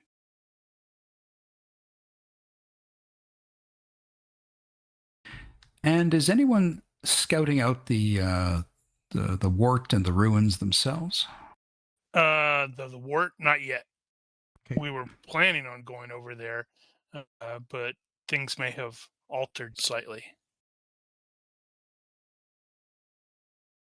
I'm mostly looking around to see if I can't find the survivor who I think is around here. Okay. Are you following Cassandra to the ruins directly, or are you just kind of skirting around the outside? No, because you said they were going back and forth between the ruins and the farmhouse ruins and the little tree line. I was probably going to go to the tree line. Okay. So you go to the tree line and can see that these tracks are probably of an adolescent. And it is Newt. And Cassandra, You are looking at the ruins directly, correct? Yeah, she's actually going to start poking through them to look for anything that might be interesting to keep because Okay. kleptomania. Okay, you notice that there are, you can tell that there's a cellar under these ruins. Ooh. And she'll like kind of look over her shoulder. I think I found something. It looks like a cellar. And she'll start making her way over to it. Oh, there could be wine. There could be Okay. food. All right. There could be dragons. And Diarmoc, he starts to move over to the ruins, and then his eye catches the raft in the lake. And he says, are there people on that raft? Maybe. And he You're starts gonna have to walking. admit, do not go over there. He starts walking towards the edge of the farmstead to get a better look. Hamlin, grab him. All right. Make a dex check, please. Or a brawling, whichever, as you try to grapple him. This would be Dex or wrestling. You wanted Hamlin? Okay, hang on. Well, Hamlin I think you were the only one that was not in the farmhouse. Yeah, no problem. Just give me 1 second. I'm on the skills thing. So if you don't have recognize wrestling, that noise. if you don't have wrestling, it would be a dex check, I believe. Yeah, I don't. I was checking my skills quick. Let me do a dex check. Yeah.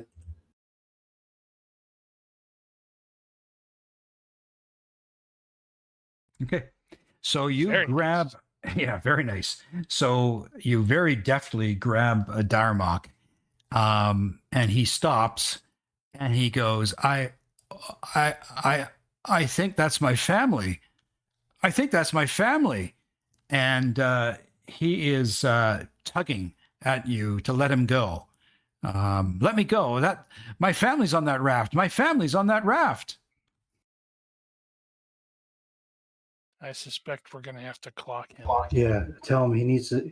You got to be quiet. Your family's gonna be even more at harm if the trolls hear you. Hush. And okay.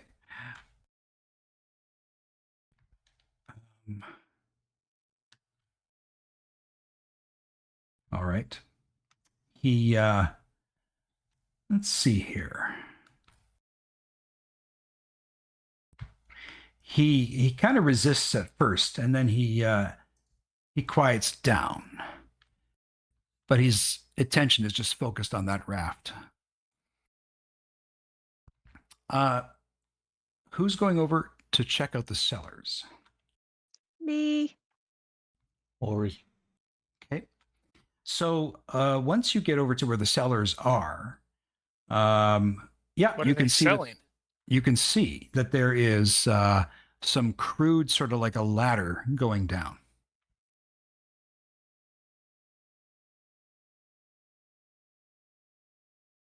Ori It's dark, will right? he'll check it Looks for pretty sturdy. sturdiness, and then if it's sturdy, he'll go. Okay. So you start climbing down, and then you kind of hear this.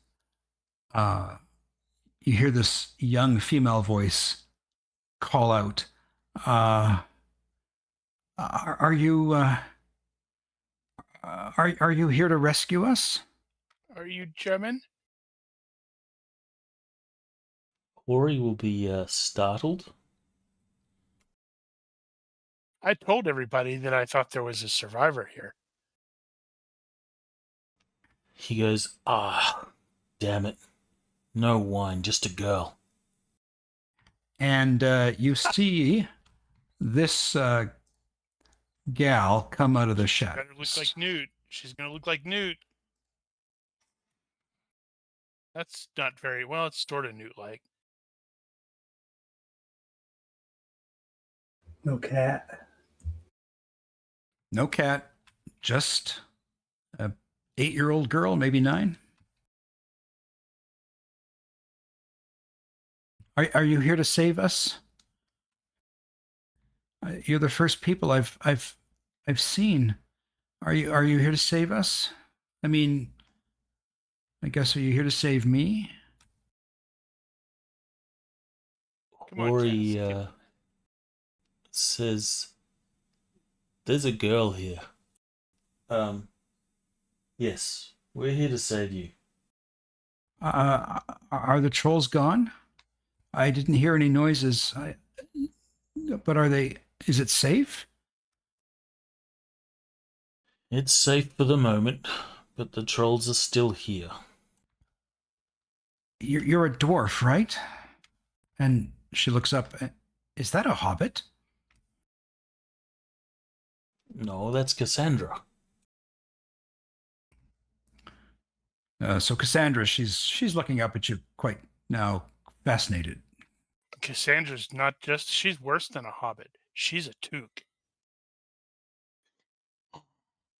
So Cassandra will be like, "Oh, you've met hobbits before?" No, I never have. I've just heard about them in stories. I are are you from a place called the Shire?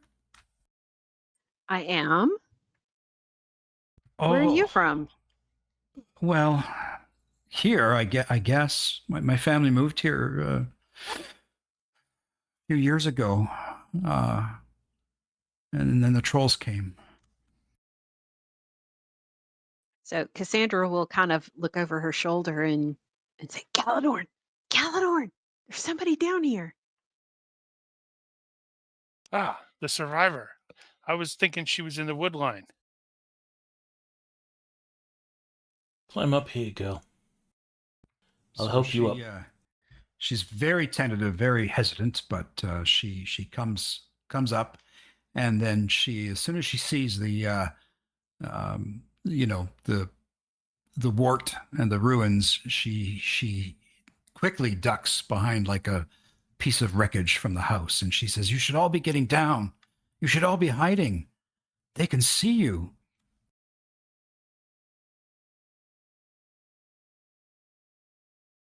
Definitely gonna follow suit with that. Crouch. I want to choose to fail that one. Where are they? They're underneath the ruins. Ooh. And then she looks over and says, "Oh, she's taken them to her raft. Oh, that's not good."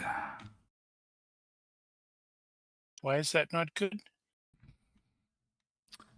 Well, I think she just means to play with them before she kills them. It'd be kinder if she killed them. This would be the mother? Yes, she's a horrible creature. She's in that lake, I think. Wait, trolls can swim? Well, this one can. I think I've seen her go into it and come out to check on the others. But she seems to stay in the lake a lot, especially in the daytime. Hmm.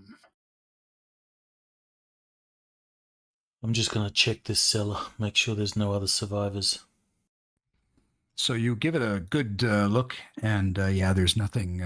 There's nothing in here except what this girl has, has been keeping aside. Which you can see, she's got some berries, and she's really been subsistence eating. Oh, in that case, yeah, Caladorn is absolutely going to give her some of the food that he has. And she just tears into it. She is so hungry. And she looks at the hobbit. She goes, "Your name is Cassandra?" Mm-hmm. What's yours? I'm Silda Heather.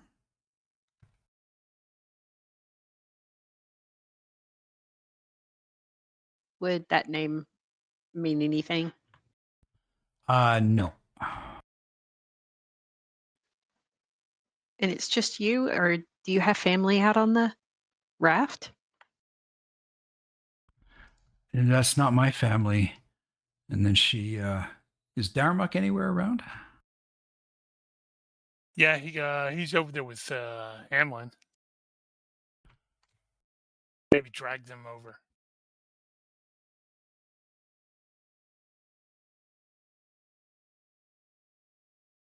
There. Now, can you see her name? Yes. Yes. Figure out this identify, not identified.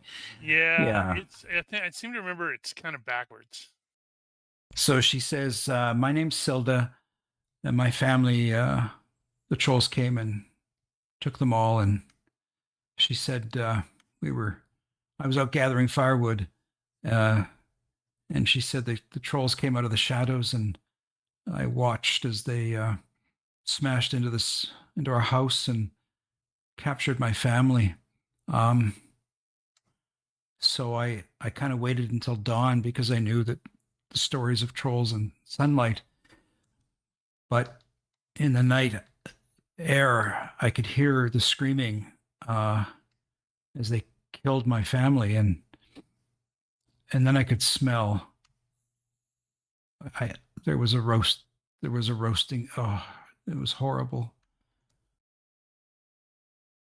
I'm so very sorry to hear that. Is it We'll true have that to get you out of here. is it true that Brie is a safe place? I've heard that it's a wondrous city. Well, I would not call it a city, but safe it certainly is for the time being. Mm. Well, I've just not been able to escape. I'm so glad you're here. Can we go?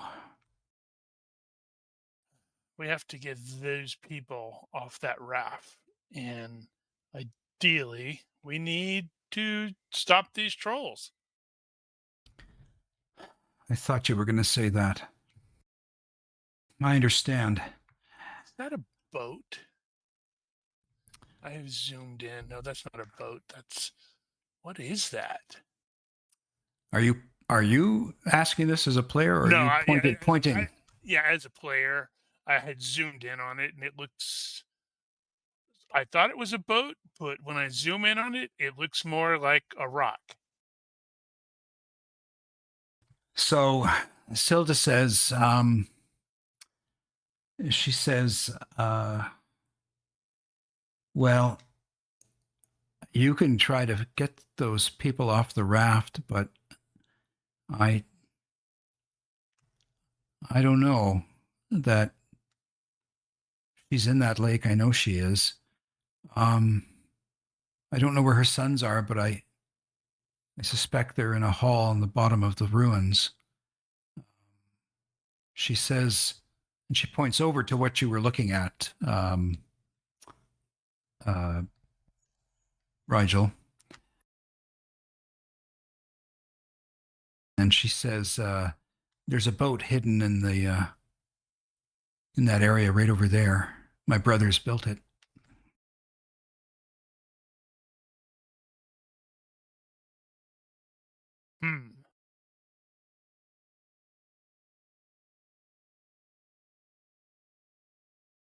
Well, we don't. I don't know if any of us even have appropriate skills to use a boat. I have swimming, but I don't want to use swimming if there's a underwater sea troll. I also know a secret way into the hall below the ruins.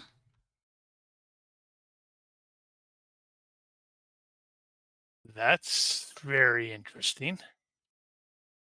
You've been very curious. I guess I have been, but I've also been doing what I can in the day to survive, and they just don't come out in the light.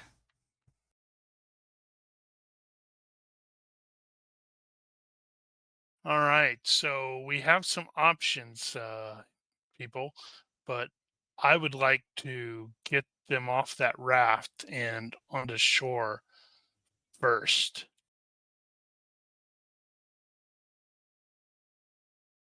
Diarmoc. Sorry. Go ahead. Go ahead, Cassandra. So is there a way to tell like about how far out into the lake they are? Oh, well, let's see here. Yeah, it's too bad they don't actually have a scale on the actual module, but Yeah, because the raft size in relation to like the ruins is a little odd. That's a very, for sure. very large raft. yeah, for sure.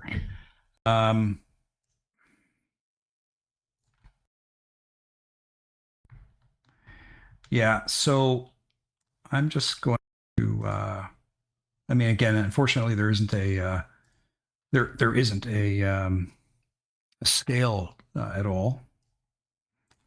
Well, talking The- out loud, we're going to blow it. We don't want to blow it. Not that I don't want to help these people, but we're going to blow the mission potentially. You could do a scale, determine how big the river is, set the scale to that, and then that might give you an idea of what the lake size is. So I would say you're looking at about 15, 20, 25 yards to that raft. So it's a good little jaunt.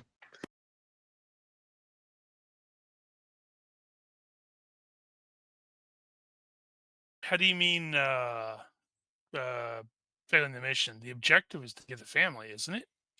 That's the primary objective, with the immediate secondary being kill all the trolls.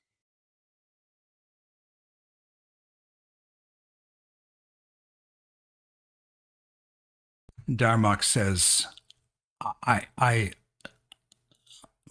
whatever we do, I just want to make sure my family's safe. And Stilda says, that boat can take you to the raft, but she's under the water there. I know she is.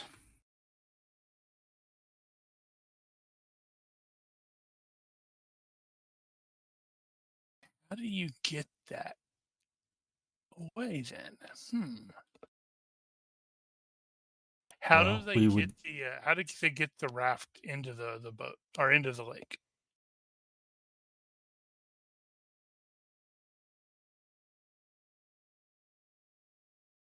That's probably to Silda.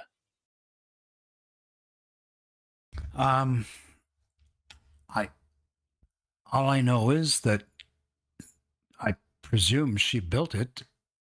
I presume they moved them at night. She's not seen it. Okay. Okay. So you were going to say Well. something, Ronky? We do have one advantage. The brothers, if they are held up in the tower, they'll be unable to communicate to their mother in the lake. I'm assuming. She will assume that this evening the plan is to ambush us, so she will leave the lake to do that.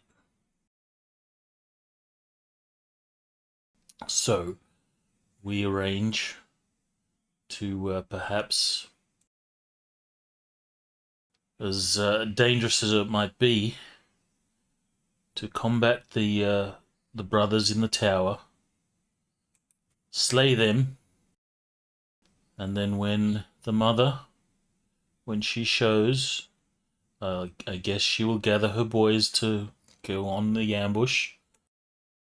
That's when we launch the boat and rescue the family.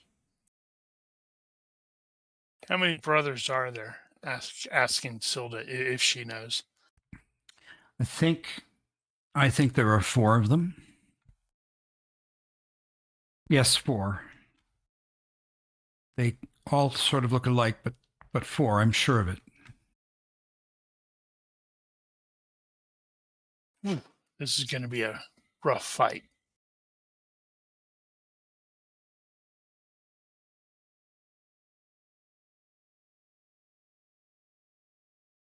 So, Ronky, you're saying we go into the go try to take out the other 4 trolls first, and then go for the lake.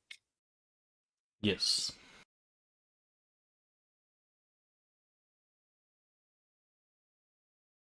How deep is the water? Does the girl know how deep the lake is?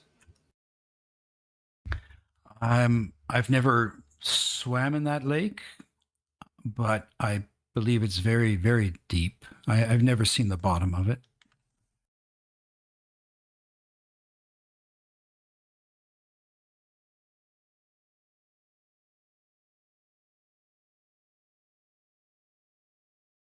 It's really filled with a lot of weeds.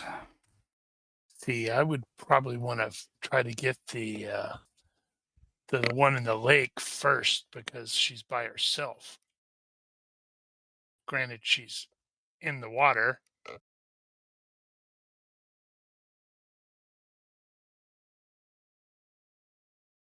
Well, we can't do anything about that until she leaves the water.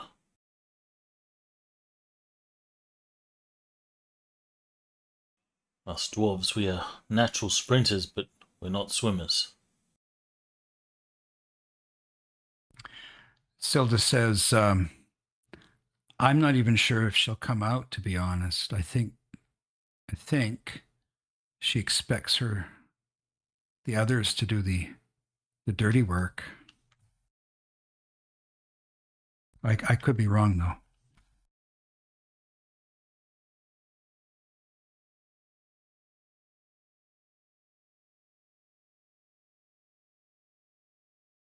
So, what does Hamlin and Cassandra think? So when the brothers come down to the lake, how do they get the people from the raft to the shore? Or does Mother come out and do that? Well, I think Mother brings the raft to the shore, but they just come out from the ruins, and they just come down and walk over to the lake, and I think that's what they did with them last night, maybe. I was hiding here, of course. So Cassandra will kind of look back towards the direction we came from and then look at the 4 of them, convenient number, and say, hey, there's 4 of us and there's a really big smelly troll pit. I wonder if we can trick Mother to thinking we're her sons. And she can drag the people over for us.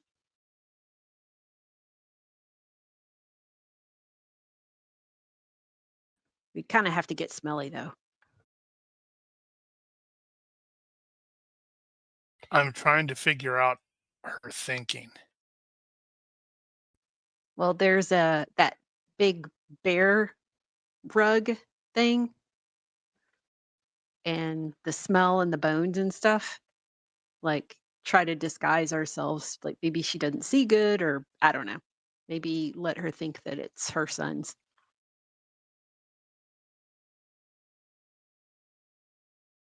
I'm not saying it's a good plan, but it's the only one that,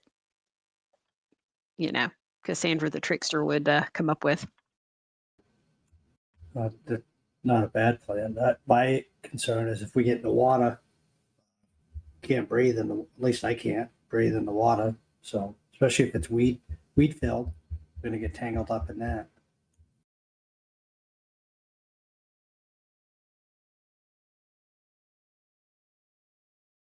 Jari says, what about ambushing the ambushers? You know where they're going to do the ambush. I'm supposed to take you there. He looks at Hamlin and says, last night, didn't you suggest maybe walking in with me and And when the trap is sprung, the others will attack the trolls in the gully.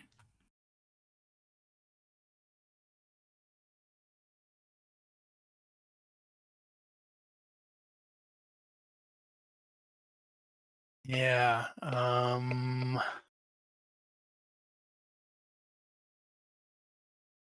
Honestly, I do think the ambushing the ambushers is still probably the best plan, because if we go into the ruins, we're going to be hampered by darkness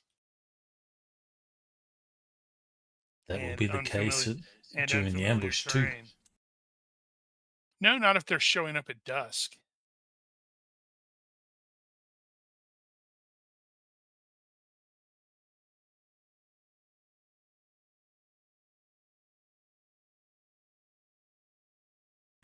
Jari says they don't know how many are coming. This is also true. We never discussed me gathering a specific number, so even if, and he looks at Cassandra, well, no offense, you'd kind of be like an appetizer. But I mean, if I and the Hobbit and Hubertus here, if we go in with maybe with one more of you, I don't think they would think anything strange or odd about it.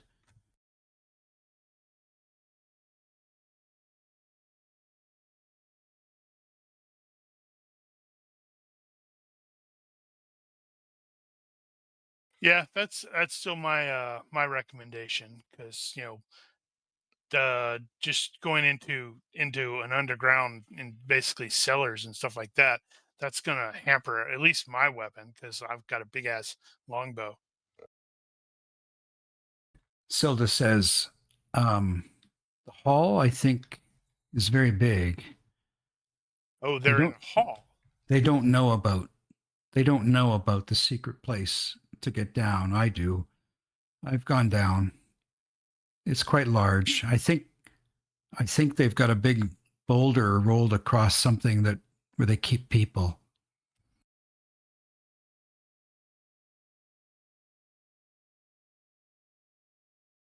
Okay, if they're like in a crashed out in a hall, that's completely different. It might be doable. Did anyone bring torches?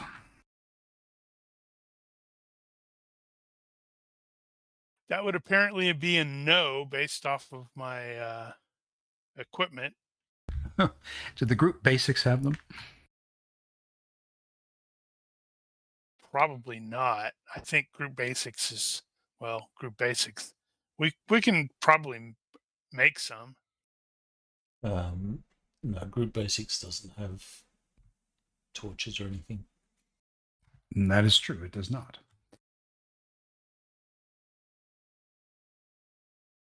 I don't have any torches or anything like that.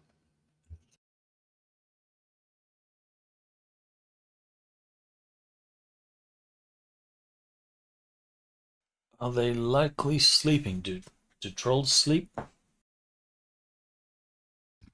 I believe they do. Although, if they've moved his family onto the raft, they might be awake, but they're awfully loud when they sleep. Their snoring it echoes.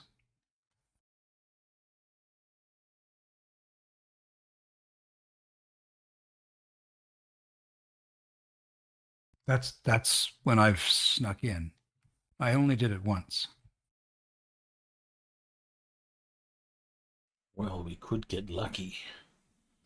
If they're asleep, perhaps we can slay one or two before they get a chance to wake.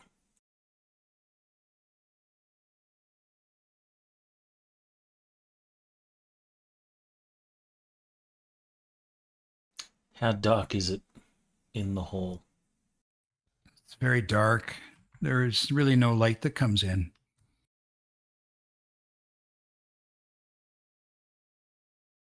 Yeah, that's what I was afraid of. I mean, I saw what I saw because they still had a fire going. They might have a fire going. Well, we can look over there and see if we see signs of smoke drifting up. Are you now giving the wart a better look?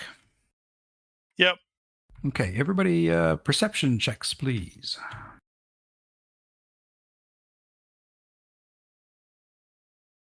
By 2.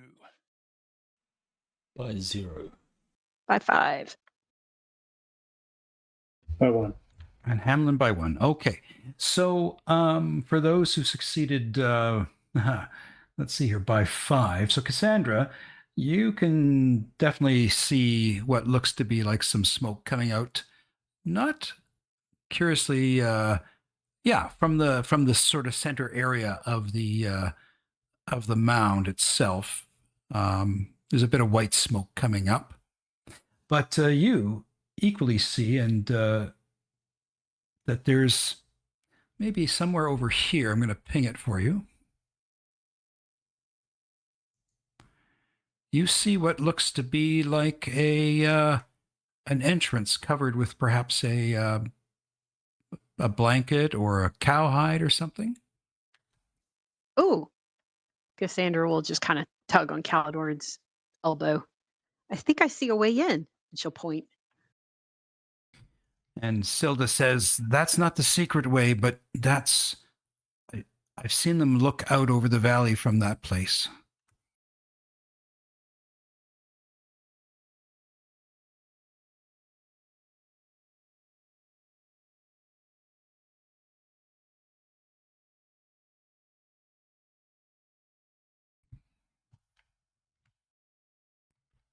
So what are your Perhaps thoughts? there's one there now. We might be able to dispatch that one on its own. And Silda says, and she kind of points over in this general direction here. She says, there's a stairwell. That's what I went down. It's over there.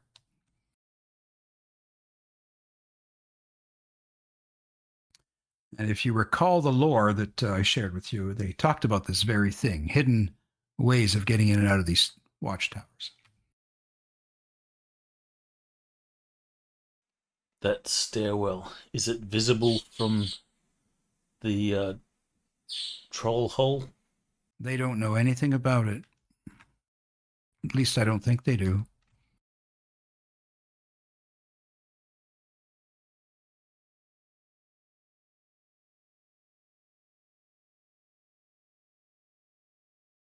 That might work then. Yeah, and maybe. I'm still not super comfortable with sneaking into this place. It's something more of a burglar does. Cassandra will fail her overconfidence and say, well, it's a darn good thing you brought one. And Silda looks at the hobbit and says, yeah, if 2 girls can do it, you can do it, big man. You're really tall. And she looks at Cassandra. He's really tall. Cassandra just shrugs. Everyone's tall to me. And Silda laughs. The first time you hear her laughing.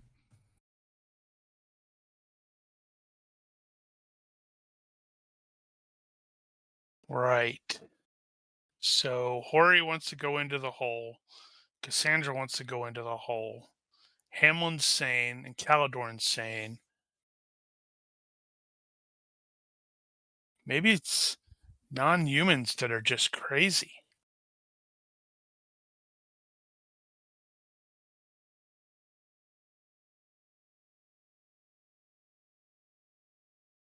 Right. Well, we can at least investigate the hole.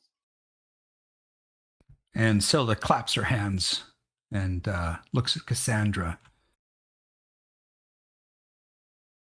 I think that's the best. What we don't know is this girl is actually the mother. That would be hilarious if that was the case. And now you've planted that seed in the GM's brain. Good job. I thought I was paranoid. That's a good one. It's not too late to change things up. Thank you, Rigel. Yeah, Nosh is like, oh, wait, sorry, I just got a phone call. I'm going to need to take a 5 or 10 minute break. Got to rework the plot. Okay. So is the consensus to have Silda take you over to where the secret entrance is? I suppose so. I don't like putting this girl into this kind of danger.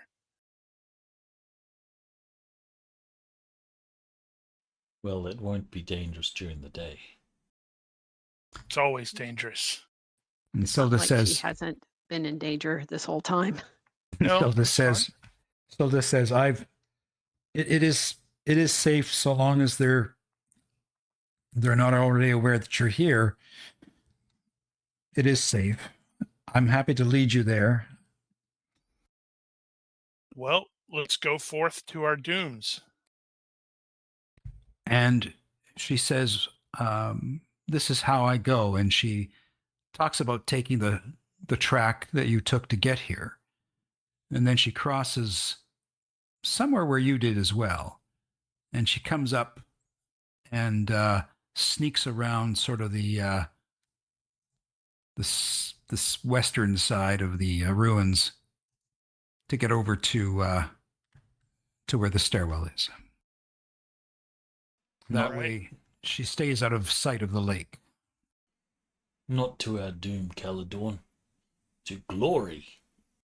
I'm using it in the proper old English way, where, your doom is your fate. The doom of men and all that. We are going to advance the clock because I know you're all going to be super sneaky to get over there. And we are going to go to the secret stairwell. But before we do that, I'm going to share with you a couple of more things. So indeed, you go through the ambush gully, and you can see why. It is ringed on either side by large stones, and so indeed there's a perfect ambush site here. And then as you climb up the trail towards the wart itself, you can see that this was definitely a fortification made from earth and stone. And although it's crudely made from your eye, from what you've seen in other structures, Caledon, and I guess all of you have seen far better structures. However, it's it did its job probably in its day. Let's see here. So you do see the remains of the ancient watchtower as you circle around the western side. And you can see that there are worn bas reliefs that once depicted kings and heroes of the Northern Kingdom, but are now little more than vague shapes in stone.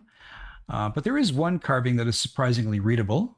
I can share that with you.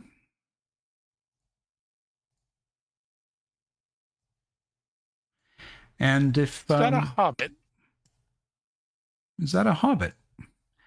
And if someone has Dunedain lore and they want to make a skill roll, they might be able to explain this image a bit better. I really should have that, but I don't. Well, let's see. Can you default that?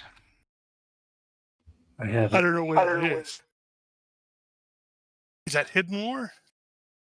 It is kind of, you know what? Sorry, what am I saying? It's not really hidden lore per se. I would say make an IQ check,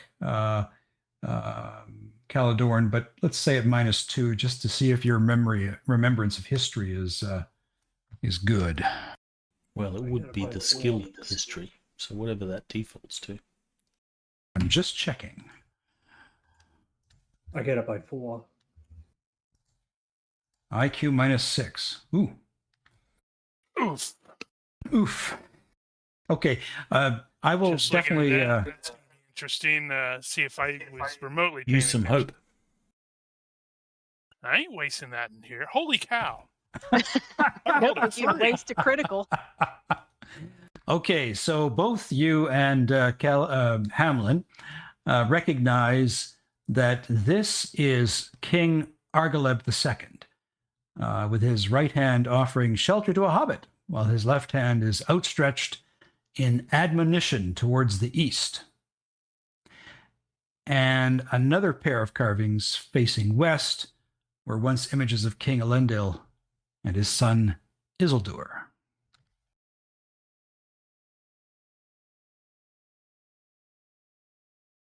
I mean, with a critical success, what can we say? Caladorn's like, I know these faces.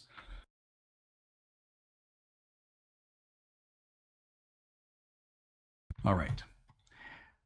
So not far from the carving is a staircase that leads down to the troll hall. And this is where you can see the smoke still rising up. And so you walk around this, and there is a narrow shaft, as Silda correctly told you. And you suspect that this was probably used to bring up supplies from the cellars. And it's mostly hidden by fallen stones. So there is a shaft going down. Just large enough for a dwarf to get through. Or a very tall Dunedain man. Right. I need to have a fool of a took moment. Oh boy. Can I have it? Yes, you can have a fool of a took moment, of course. Sorry, guys. She's gonna like pick up a little pebble and like just kind of chuck it down the hole just to see how far it goes down. You'll hear crack, crack, crack, crack, crack going all the way down. Yep. Look at her like she's completely mad. Yeah. And yeah, I'm not going to go there. So you throw the pebble down, and there's a rope that goes down, and Silda says, "I'm going to stay here if that's okay." Yes, get hidden. And Diarmoc and Jari are equally happy to not go down. And besides which, Diarmoc wants to keep an eye on his family. Don't do anything foolish. And Diarmoc looks at you dead serious and says, "This is my family, man. Dwarf. I'm not going to do anything. But if I hear you folks screaming and being ripped apart limb from limb, I'm sorry. I'm going to go to my family."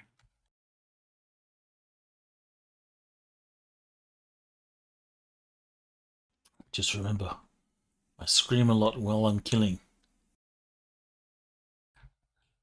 Okay. So those screams may not be us dying. He just has to pay attention to context.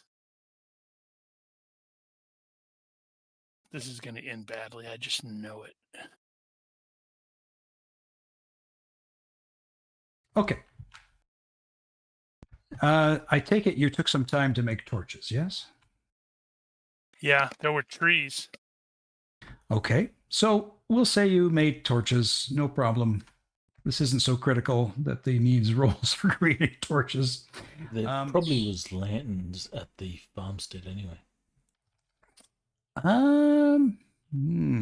That's a good question. Do you want to do a universe roll to see if there were? Sure.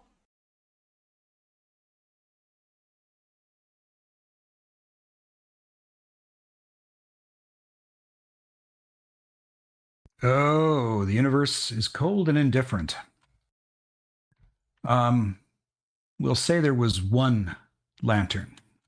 Does anyone want to spend some hope?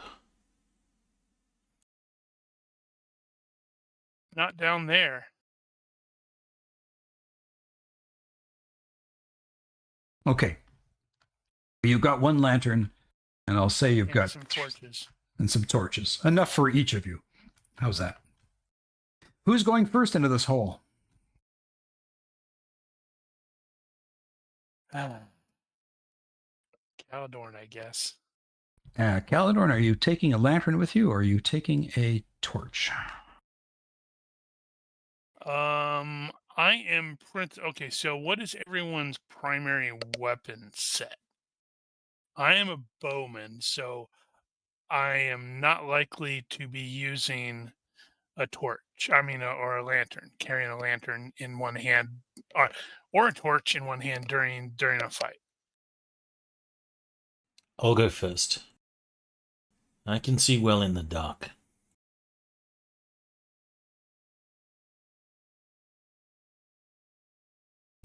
Okay, you're going to go first? Hori will not take a torch.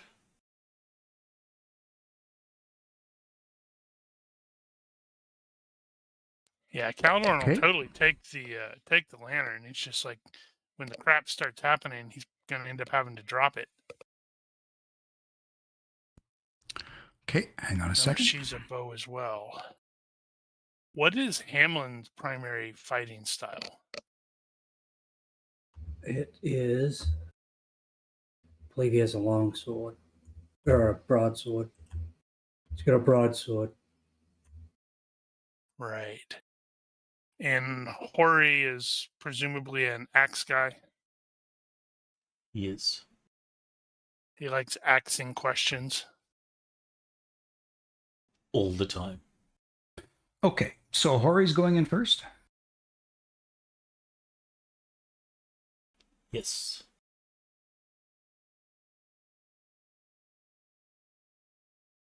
And Hori has a torch?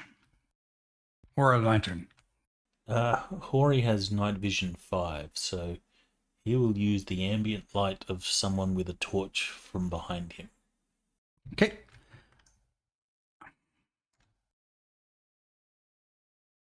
Okay, and who's going next? Caladorn will go in next. He's probably going to be carrying the lantern. Because I am totally thinking about smashing that lantern across one of the trolls. Okay. I wonder how they burn. Who's going in next? I can. Cassandra can bring up the rear. Okay, Hamlin goes in next. Does Hamlin have a torch?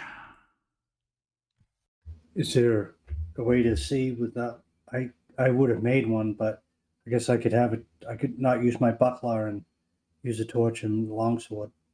How about if you just, someone's got a lantern. We'll just show you how much lighting you've got once you get down into this map here. Hang on.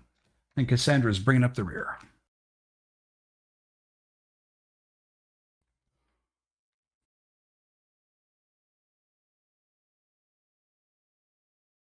All right, friends.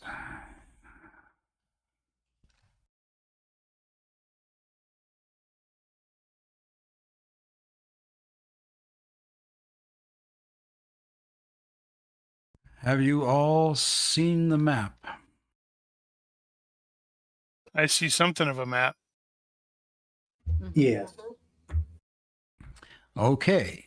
And what can you see ahead of you? Can I make a request? Yes, of to course. add some transparency to the grid so it's less in your face? Of course. we can do that.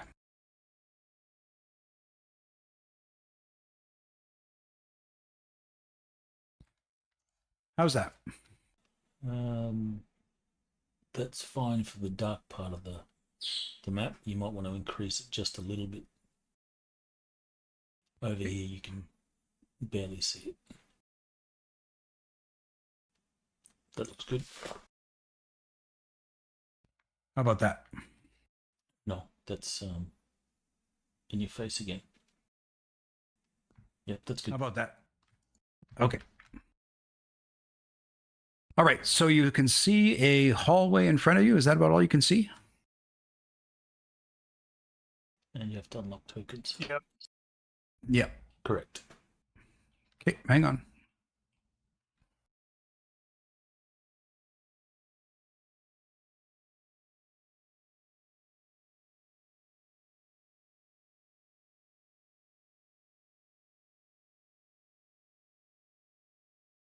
Okay, I'll unlock tokens. You tell me, how far are you going?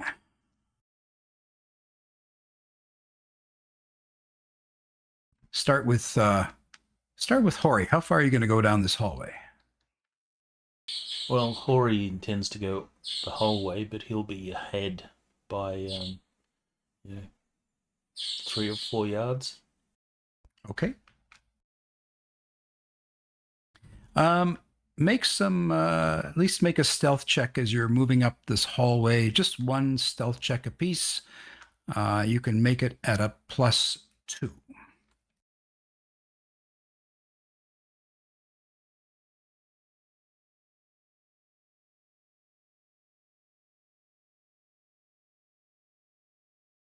Hori succeeds by 3. By 2. Just by 5.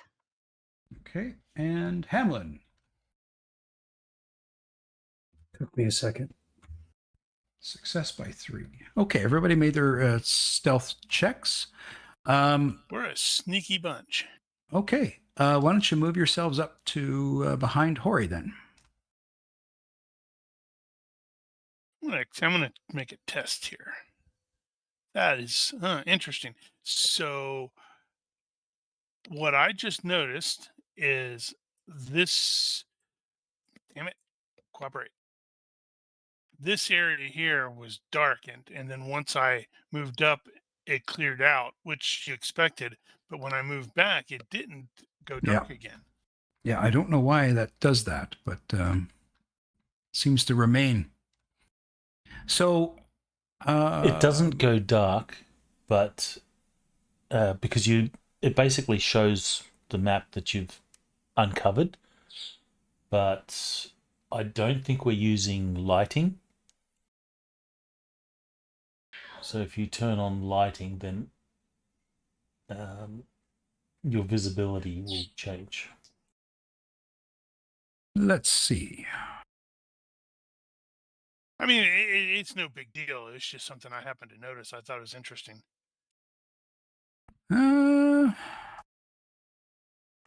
You'll have, looks like you have line of sight on, but not lighting. Okay, I thought I had lighting on.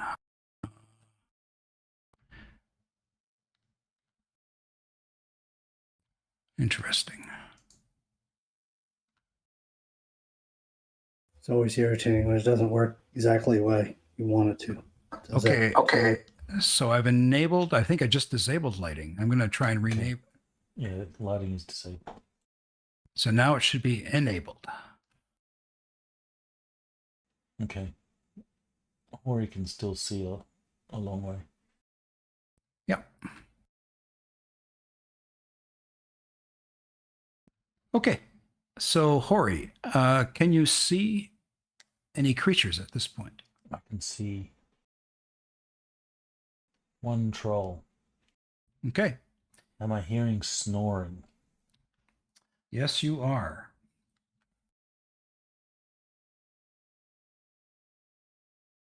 Oh, also, you might want to set the round to 1 on the combat tracker instead of 8. There we go. think we can take everyone's fatigue off. There we go. So yes, you hear snoring, at least from one troll. Well, Hori will turn around. He'll do the. I can see one. He'll gesture, sort of sleeping. So is the one that we're looking at, is he actually asleep? Or is he up and about?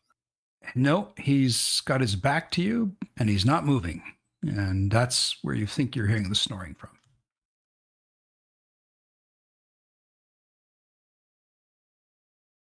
Hori will keep creeping forward.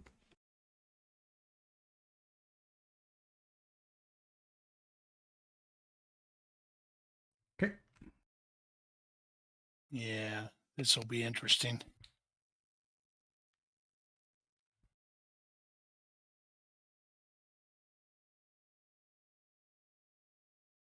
He'll whisper, perhaps we could funnel them into the hallway.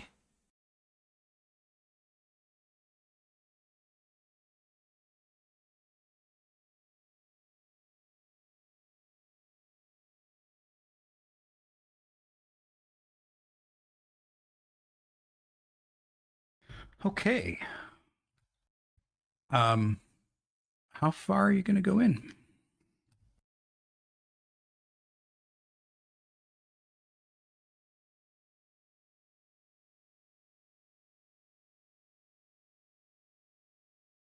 Interesting.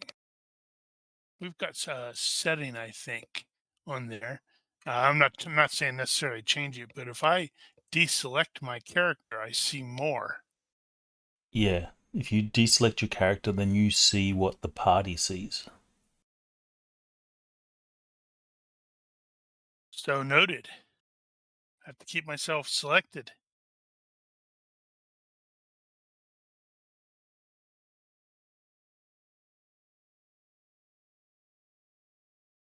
Okay. I want everyone to make a perception hearing roll, please. Into the box? Well, that's okay. Oh, never mind. Barely by 0.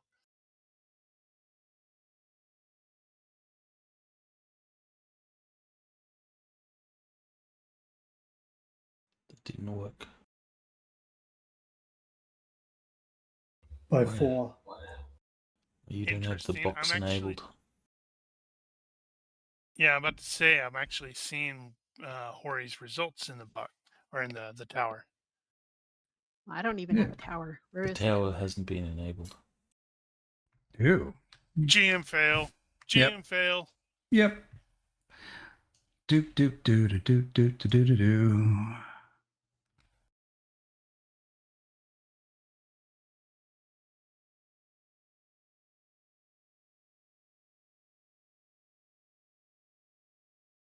Okay, should be there. This is just a test.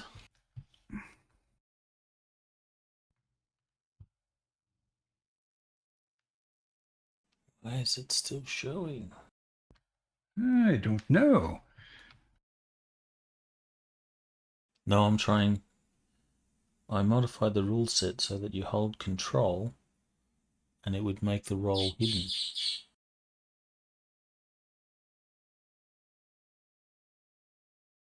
But it's not doing that.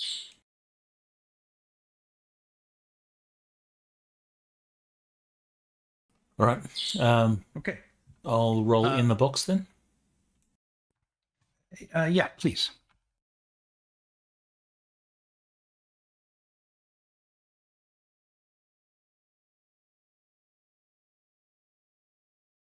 Wait, did you want us to roll them again into the No, box? no, this time?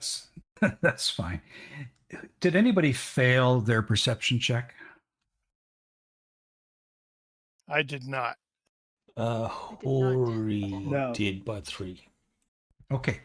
So, Hori, probably while you were turning around to say, hey, there's one sleeping, everybody else could hear the sounds of feet moving ahead of you.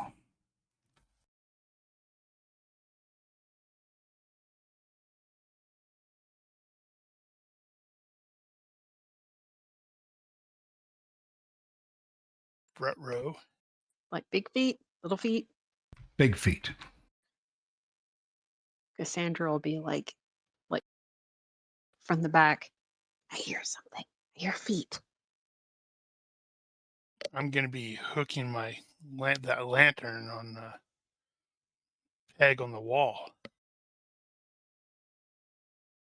Or putting it on the floor, depending. Okay. What do you want to do next? Or he will sort of spin around.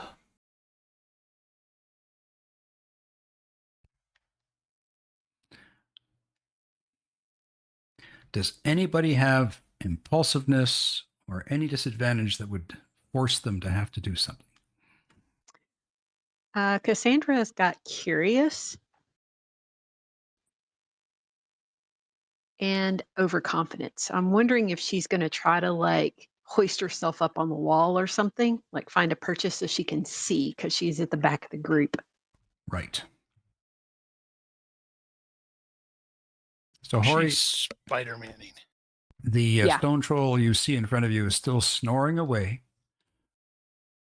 Do you now see a bit of a light coming from the other room? I see a light there.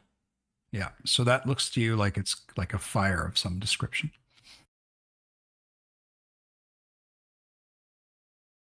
Or he will keep moving forward cautiously.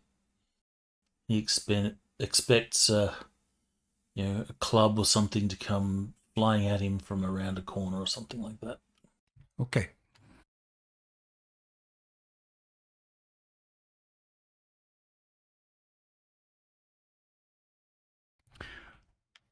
All right. And do you want to keep going? And what's Hamlin doing and what's Cassandra doing? Are you guys kind of hanging back like that? I can see trolls here. Okay, if you can see the trolls from your then indeed you see trolls, and they're all kind of lined up against the wall here. Wide awake and ready to swing. Yep, wide awake and just kind of just hanging there.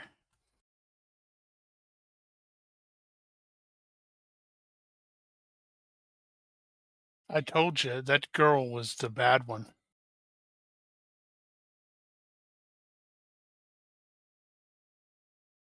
Well, nothing left to do but do it. Anyone have a flashbang? Exactly. Nice. I want to just try something. Just humor me for a second here. I can find it.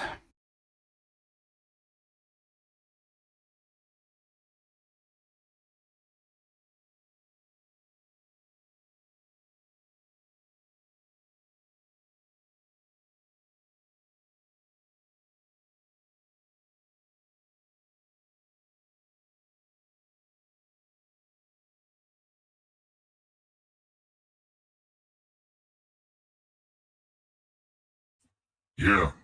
Bob, wake up now. We got company.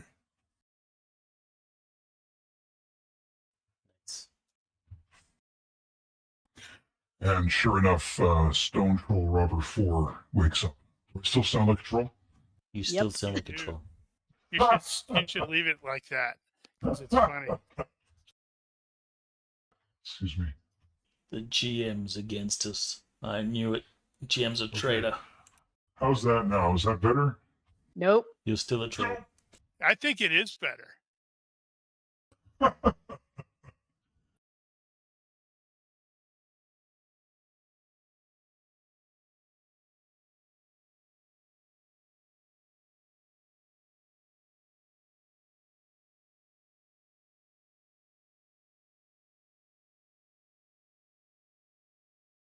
about now?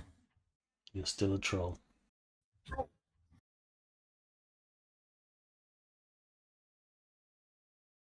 How about now? Now There you're you go. disappointingly not a troll. All right. Now I know how to figure that out. So that's what you hear. Hey, Bob, get up. And this troll in front of you, Hori, he rolls over and's like, huh?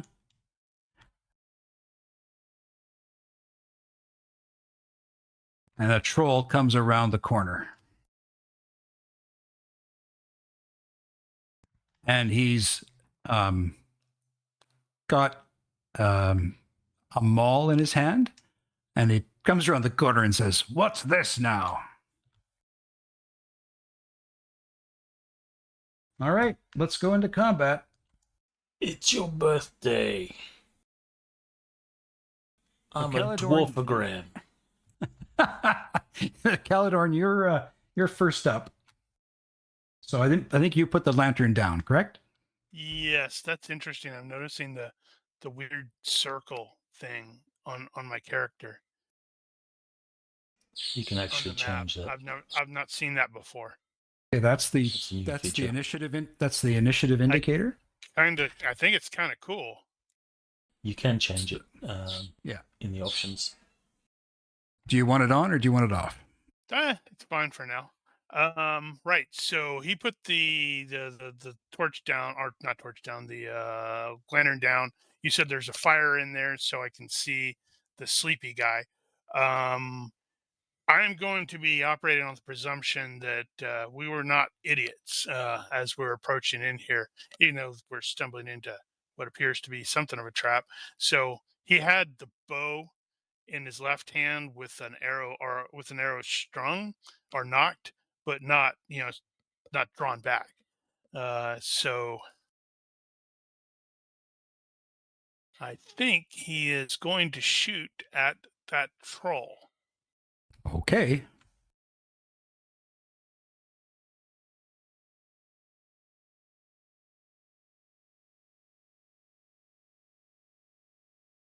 There is actually What's their size mod? Size mod is +1. with the initiative circle thing. There is one that works better with hexes. So it's not a square, it's actually a circular thing. Okay. I'm just going to go take a look for that then.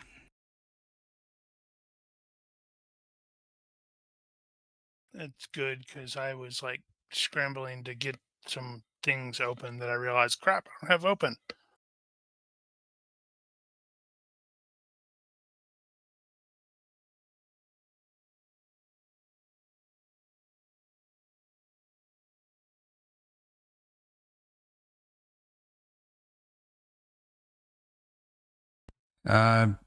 Ronky, which one is it?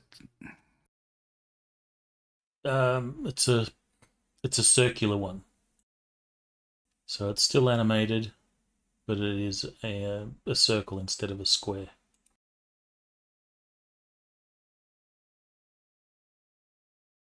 Like that? No, you turned off lighting or whatever. Or you turned off the layer. It's in the options. Yeah, I'm in the options. I'm looking at the indicator selector choices. Oh. Yeah, No, I think I'm not that's shooting. I'm aiming. I think that's it, except for some reason it's really small. Huh. Maybe there we go. You had to change turn and then it worked. Okay. So Hori, what do you do?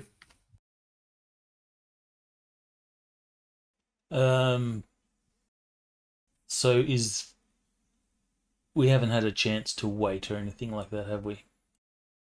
Not really. He just poked his head around the corner and said, "What are you doing here?" Okay. Maury will step This is forward. when you go, I'm here to ask you a question.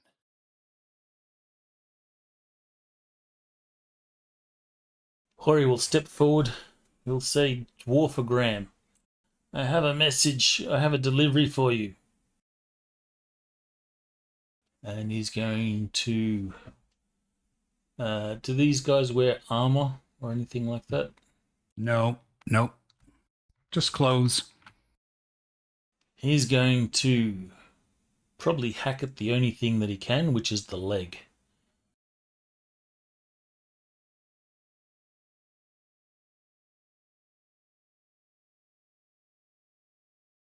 Okay. I think I shared a picture. Yep. Okay, you're going to go for the leg. It's size mod +1. So what would that be for a leg? Like -1? Leg is -2. Plus the size So mod. it's So going to be -1. yeah, I'm -1 also for the gonna leg. do a minus some one deceptive. Actually, yeah, -1 deceptive.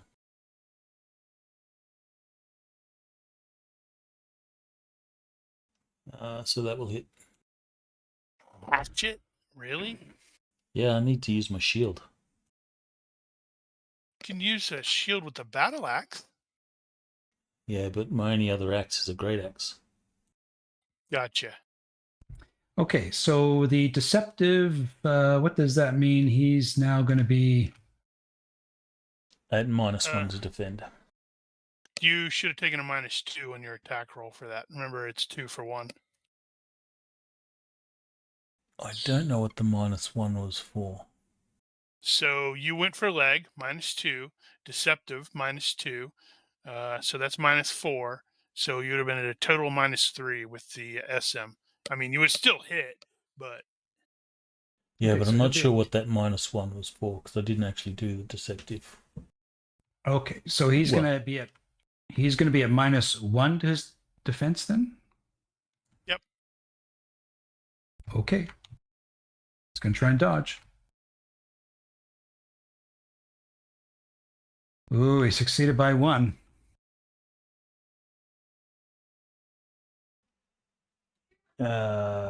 We can't. Yeah, no, I'm not going to use hero stuff or hope points. Okay. Cassandra. Is this campaign on a different computer? Nope. 'Cause I'm just noticing all the stuff I had on the hotkeys are gone. Nope. Didn't change anything. I don't believe you. I also noticed that you were no longer owned. Yeah, Your character was not owned. I also noticed that, and I thought that was really weird. So I wonder if there was a glitch or something, because I don't remember kicking you for any reason or releasing you. He hates me. Cassandra, what are you going to do? Okay, she's going to ready her bow. Okay. Hamlin, what you going to do? You probably already had the bow ready. We were going into a potential combat situation.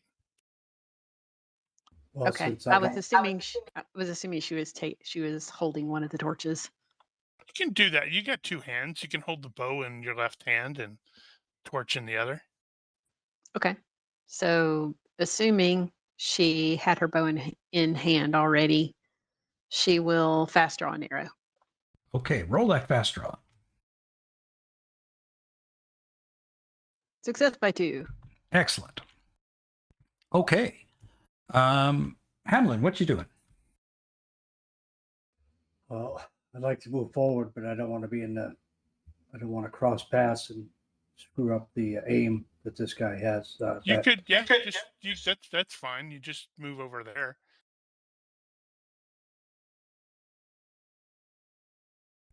Yeah, Okay. I like the circle thing. Okay. Are you going to do a move and attack, or are you just moving up to that place?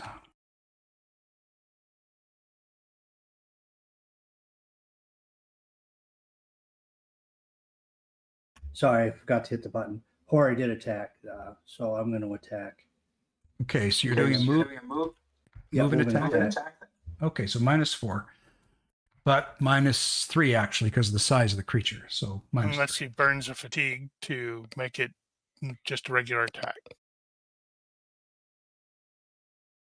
Give me 1 second.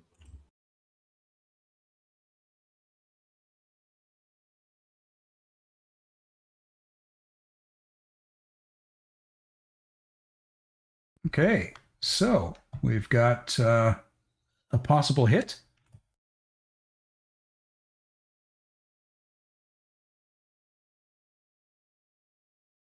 You hit him. Roll your damage.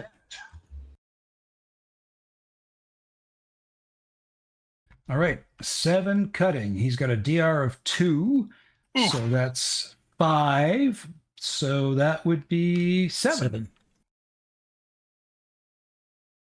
Troll screams out, "Ah!" as your blade sinks into its torso. What was And that he screamed out again? Black ichor flies out. Ah! Okay, click the advanced or the next actor button there, Hanlon. Thank you very much. So Stone Troll Robber Run is going to go 1, 2, 3, 4, 5, 6. That's as far as he can go. Number 2, he's got shock now from your blow, about -4 for shock. So he is going to try to grab Hori, son of Nori. He's going to try and grab you and grapple you.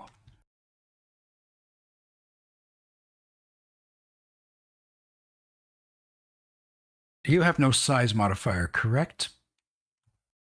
But it should be at -1 because of the size difference between the two of you. Correct. Here we go.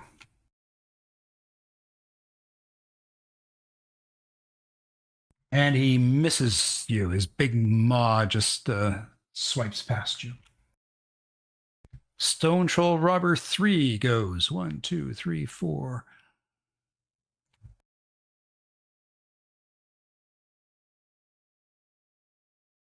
Stone Troll Robber 4 is like, what's going on? And he's kind of slowly getting up from his lying down position. Back to you, Caladorn. I am going to take a step and loose after I make sure I didn't screw everything up, because I probably screwed it up. You got a +1 for his size too. Remember that.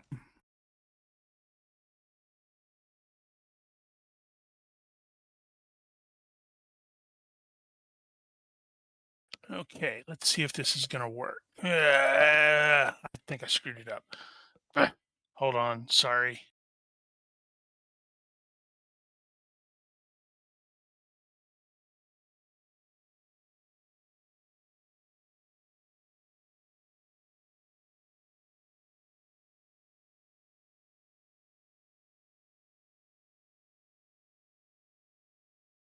It still doesn't look right, but let's see if it actually works. Holy cow, it may have worked. You will note Okay. the hit location is the eye. Yes. Okay. So That is success by 2.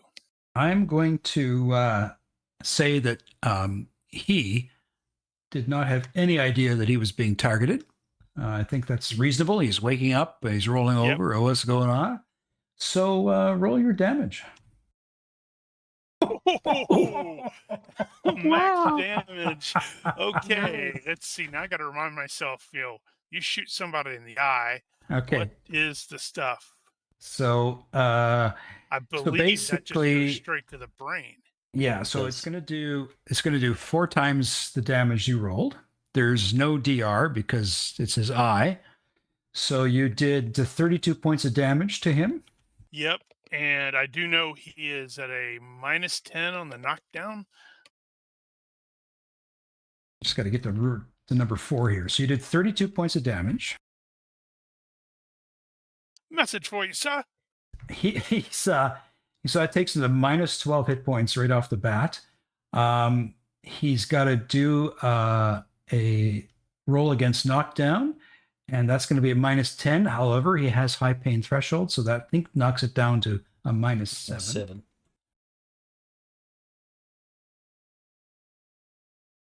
Let's see if he's knocked down. Oh, he very much is knocked down. He How much did he fail it by? can you see that? No, we Nope. can't see your rolls. Sorry. You Okay, have to you have to drag and drop it on the chat. He failed by 6. He's unconscious. Yeah, failure I'm by gonna- 5 or more is unconscious. I'm going to just activate the show rolls here. Hang on. Okay, so he is unconscious. I'm going to take him out of the combat. Ooh, that was a gamble. I wasn't sure if it was going to actually work, but yeah, Gambled well. indeed. Okay, Hori, son of Nori, what do you do? All right, Hori is going to rinse and repeat. Okay. So minus. All right. Success by 1. There we go. So he's going to be at -1 to his defense, correct? Correct.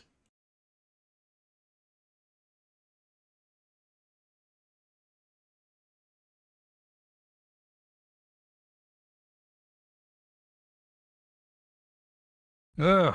He's quick. Against the dwarf, but not against Hamlin.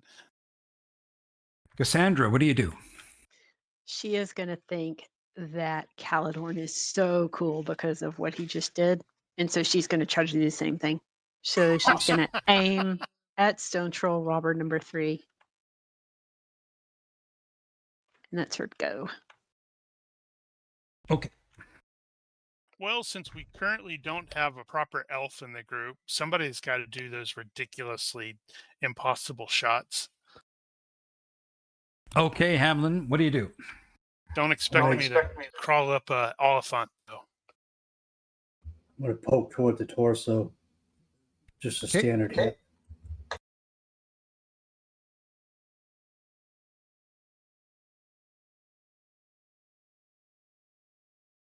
Oh boy. Failed by 1. Do you want to use hope and turn that into a success? Yes, please. Okay. So to turn a failure into a success is going to cost you 3 hope points. Go for it. Okay, so you can mark 3 hope points on your hope point tracker there. And let's see if he dodges this puppy.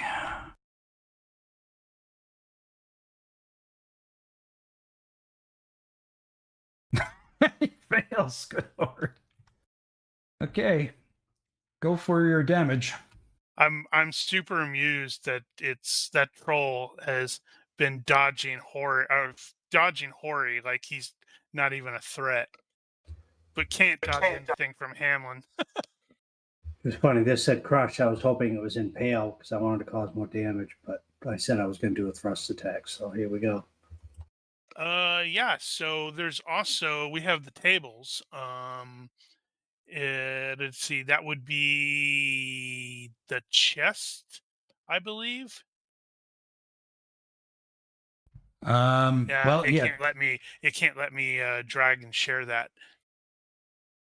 you're wanting to do what? The hit location table? Yeah, the chest. No, the chest table. So he could roll that, and he could theoretically hit vitals. Okay, can you open Not the with a chat? crushing. I thought he said it was a thrusting check. It is, but it's a Oh, okay. yeah, okay. So it's okay. So you do 4 crushing against Stone Troll Robber 2, which 7. That's 11.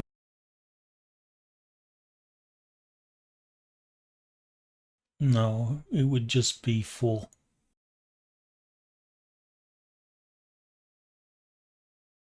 Unless they're vulnerable to crushing.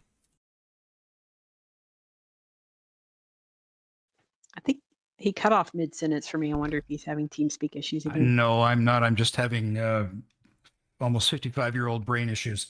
Sorry, I'm just adding. I'm adding. Nice. I'm adding the 4 to the existing 7 injury that he took. So he's now taken 11 injury points.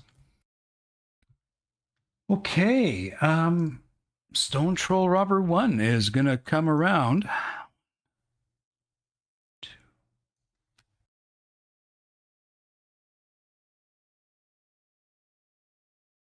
5, and he's going to make a move and attack against Hori. He's going to try and punch Hori.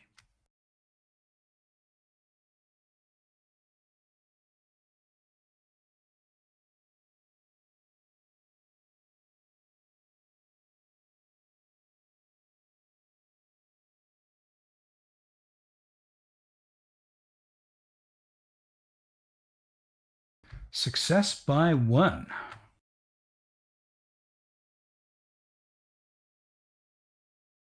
What does Hori do? Hori is going to block. Ooh, okay. Actually, let me just quickly make sure that the block here is using the shield. I don't think it is. Skill 16 becomes 8, becomes 11, becomes 12, becomes 14.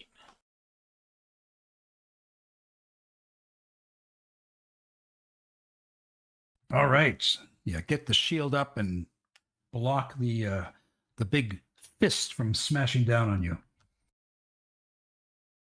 Stone Troll Robber 2, who is now at shock minus 4 from that hit that he took from Hamlin, is going to try to punch Hamlin because this is the annoying bee that has stung him twice.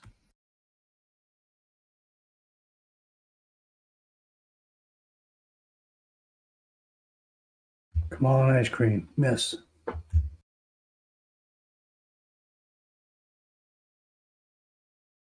He just succeeds. Ugh. Okay, let me dodge.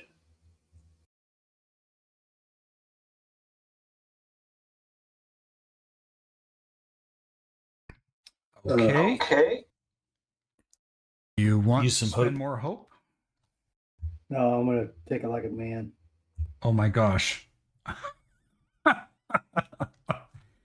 right. It's been nice knowing That's you. bold.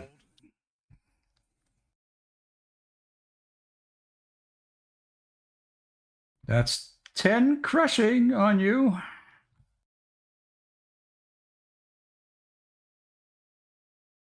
See, this is a learning moment. Ah!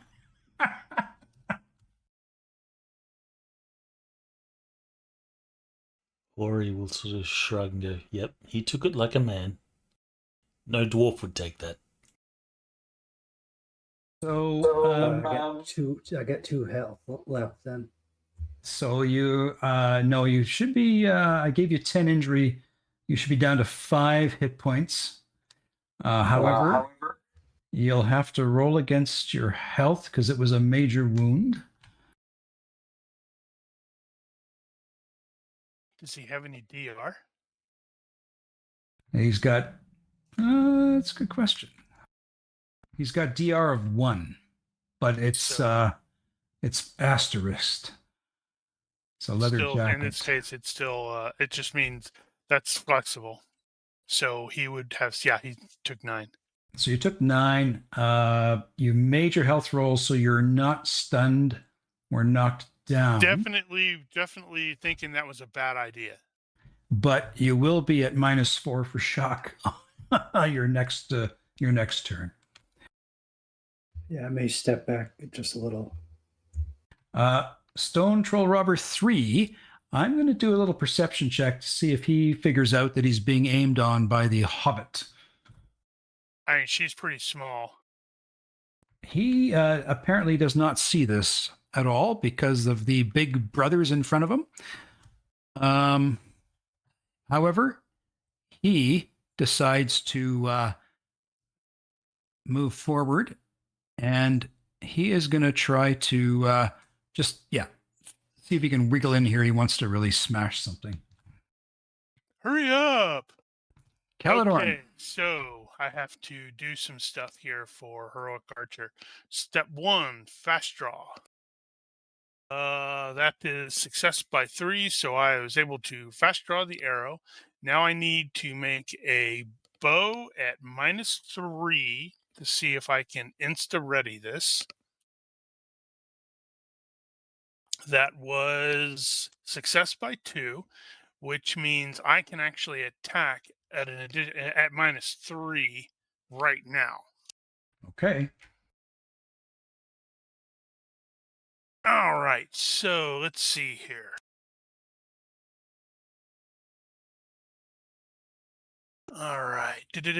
Now I gotta click over here, go click, click, and range is 1. I need to put that on my thing too. I've already got the size mod. Yes, yes, yes. Dang, that's gonna make. Oh, I get to add that. That puts me there. I'd really like to do that uh, shot in the eye again, but that would be really tough right now. So, think he's going to go for a vital shot. All right. And he's targeting the one that's super already wounded, number 2, with the thinking that he's not going to be able to dodge it as effectively. Okay. So that is success by 3, so maximum 1 hit. Okay. And he failed to dodge. Shiny. All right, let's see. Hopefully I got decent damage. Well, that's 5, so that's going to be 3, but it's to a vital strike, so that's going to be 9 points of damage to him. Okay. And health at -5 on knockdown. So he took, you said 9 points of damage? Yep. You said they had DR2, right? That's right. Yeah, so 5 minus 2 is 3, but it's vital, so that's times 3, Okay. so 9. So, and it's what's the minus to his health roll? -5 on knockdown for vital strike. If it's a major wound. Okay. So, yeah, it wouldn't quite make it to major wound because these guys Okay. have hit points of 20. You came close. However, Hopefully it'll put him at zeros. so he is going to make a roll to stay conscious.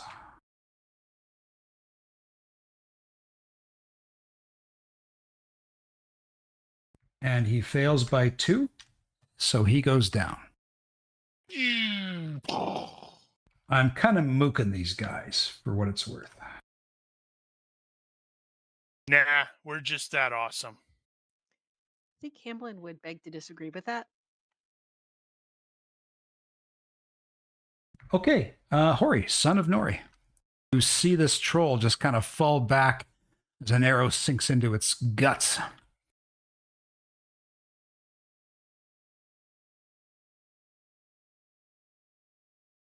He will say, "Good shot. You're making us look bad."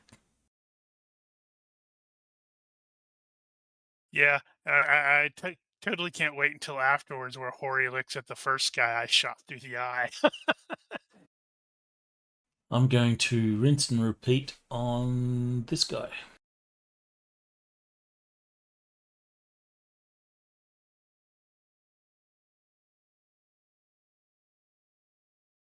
Now, Cassandra, you have to roll a 3 because that would be hysterical. Oh, I will not roll a 3. She's probably going to shoot like Hamlin or somebody in the back of the head. Nope. I'm calling it. You're gonna roll a 3. Success by 2, hit. Okay, and you were leg. targeting. Doing -1 deceptive.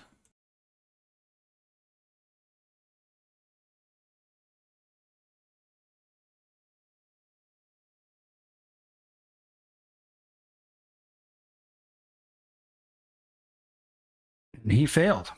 Yay, I hit something.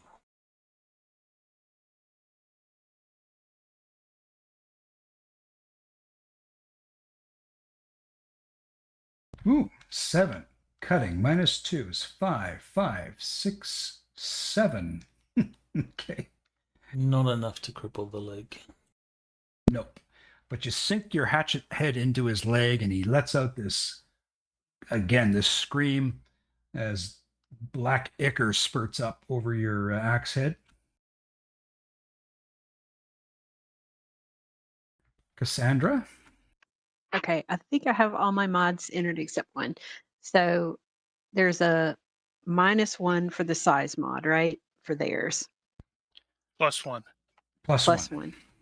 Does she get an extra because she's tinier than the humies? She's size mod what? Huh. Yeah, she's -1, right? Yeah, she's a You hobbit. get its relative size modifier. So So if you're she gets a -1 and they're +2. +1, you get +2. Yeah, she gets a +2.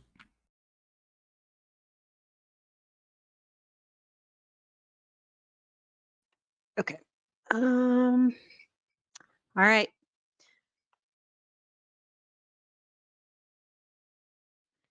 Ugh, this is gonna hurt. Sorry, Hamlin. I like how you're automatically presuming you're gonna. Look at that! Look at that! No, it didn't fail. Okay. So I'd said that he hadn't noticed you aiming at him. So You go did. so go roll your damage. I'm gonna get a 1. Yep. Do you want to use some So- hope? I would like to use some hope to bump Okay. that up. Okay. So what was our rule on that? That was Because come on. So Okay, if you use you 2 can- hope, you could get +2. yeah. All right, so we'll do that. I'll spend 2 hope and get an extra 2 impaling damage on that for the So eyeball. that'd be 3 points. 3 points of which gives impaling. me 12. 12. So 12 to the old brain pan. Over 3. Well shot. Yay! And if they had, 20 hit points? That's going to be a Yep. major wound. It's also to the brain, so I think he's at minus -10. -10. Or 10 minus with his- 7. 7. Yeah.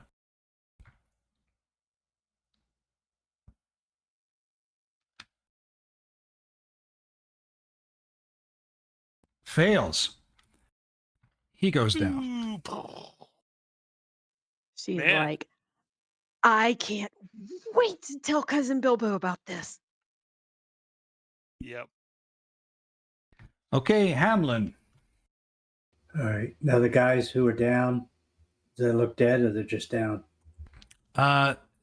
Well, hard to tell. They're down. That's all you see. Trying to remember if I step up to that to troll robber 1, will I get a minus to hit? From your distance, yes, you'd have to make a move and attack. Okay, I'll do that, even though I'm wounded quite a bit, but I'm going to try to take him down. Okay, so you basically are making a step forward and a step to the side, I believe. Okay. So you'd be at -3 because of his size. All right, here we go. I'm going to cut him. Try to cut him anyways. Success by 0. Now, just I'll give him a chance to dodge your attack, though. Hang on. That's true. Sorry. Oh my! He critically succeeded his dodge, which means you Well, have to we go would- to the. Critical miss table. You got to go to the critical miss table. Let me call it up for you. But he may not have hit. Does Hamlin have high pain threshold? Well, that's true. He had shock of -4 from his from being hit the first time. That's true. I forgot I had -4, so I would have. Let me check. I think I might have missed him. Let me look real quick. I rolled a 12, so that would be 16. Do you have high pain threshold though? Let me check that quick. If you have high pain threshold, then you ignore shock penalties. No, I do not have high pain threshold. So, what was your skill in broadsword? Is Broadsword is 15. 15. Yeah. So 15 minus 4. What was the -3 that you put in there? That was for the move and attack, modified by the size. Okay, so then you would have missed anyway because capped at 9 unless you spent a fatigue. No, I missed. I tried. Okay. It's actually probably better for you in the long run. Saved by the rules. So, Stone Troll, Robber 1. He is going to punch Nori. Sorry, son of Nori.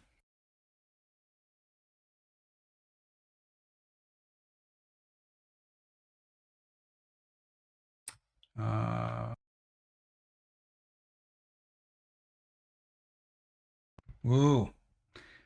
Does that mean he rolls on a dear. critical hit? It does, and it also means Nori can't defend. Right. Can I use hope to influence their rolls? Well, this is a good question, and I think maybe it's something we should talk about is do you want to use hope to that end? Because in the One Ring, I believe you can use your hope to affect other roles. Would you like that to be a feature or not? Well, I think Well, Ronki would really like it to be a feature right now. at this very point, I would certainly like it to be a feature. Okay, so But I it's like up to the you idea. whether you allow it. I like the idea. So this would mean you'd have to spend 6 hope points to change. Yeah, from a margin crit or from a crit to just a regular hit. Right? Let's see. It's your little cheat sheet there. So It's still 4 not hope in points. point order. 4 hope points can turn critical failure into failure. So yeah, in that case, that I think that's what it would be. 4 to go a success to a critical success to just a regular success, which he could actually defend against. That's true. Well, I wouldn't need to defend against a regular failure. No. But he's going from, in this case, it'd be the reverse. He'd be going from a margin critical success to just a regular success. If you spent the yes, 4. in the reverse. I will spend those 4 hope points Okay. because I hope not to get hit. Miserable. Okay. I'm already So- miserable. You guys have killed 2, and I'm still working on this guy's leg. Okay. So so you're going to spend the points, you're going to turn his critical success into a success. Is that correct? Correct. All right. Now you've got to make your defense roll. I'm gonna laugh my butt off if you roll like an 18 here. Oh, wait a sec. Oh, no. Oh, wait. Did you include the -1 penalty due to size modifier? Good point. I did not. Because then that is not a margin critical anymore. Yeah, then it's just by 9, so it's just regular success. Okay. Thank you. Save by I'll the get my rules hope. again. I'll get my hope back. Get your hope up again. This is when you roll the 18 on the defense roll. Yeah, don't say that. Okay, well, let's see what he does. Okay, so you successfully block. Awesome. Okay. Right. Let's do this again. Just Yeah, go ahead. just before that, I'm just going to do something again. Hang on.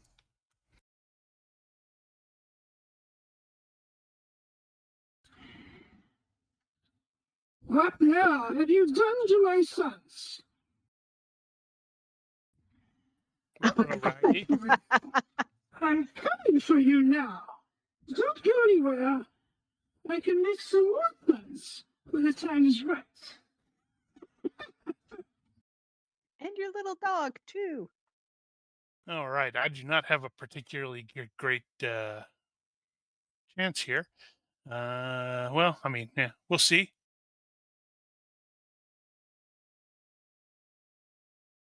I wish to spend a or whatever the thing is to turn that failure into a success. So that is 3. 3 points. Okay, 3. Yeah, 3 can turn a failure into success. Yep. One. Yeah. Okay. All right, you're turning that into success, and you Dang were straight I shooting at the eye, blah, blah, blah, blah, blah. I am going to give this guy a chance to dodge.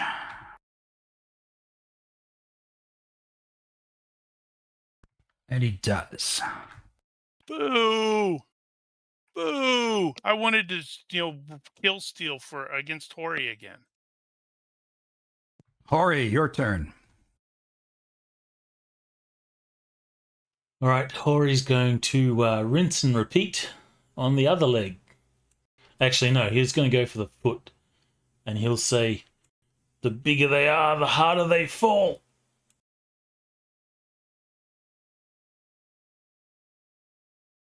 Dare I ask, what's your hope score down to? 10. 10, okay. The foot, is that -4 or is it -3? It should be -3 for this creature.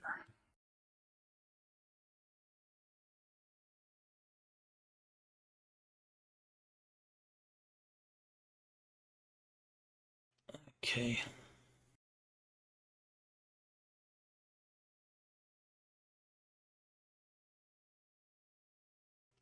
And I'm going to use... So that's -5.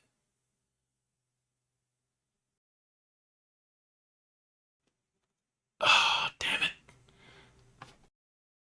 I'm going to use 1 hope to get a +1. Okay.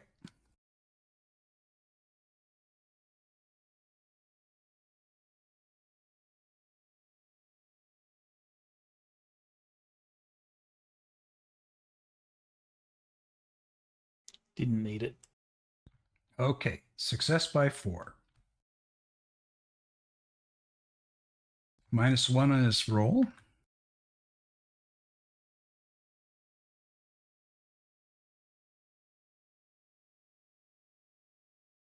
But Yes. he failed. Crap. Okay, so 5 - 2 is 3. So you did what? Basically 4 points. 4 points of damage to his foot. And I think it's health divided by 3 to cripple. So that's not enough. No. But hey, another bunch of blick ichor comes around your hatchet as he Wait a sec. Let me just... foot. 4. So I need to cripple it. I got 20 hit points, you said? 20 hit points, yeah. So I'd need to get that to 7 points of damage. No, I can't do it. Not enough hope. Okay, next actor, please. So, because I want to wrap this up in one session, the mother arrives. And see if I can find an image for you. This is Nellie Longarms. We won't ask how she got from the lake to the tower during the day. Exactly. Don't ask that question. So she comes in.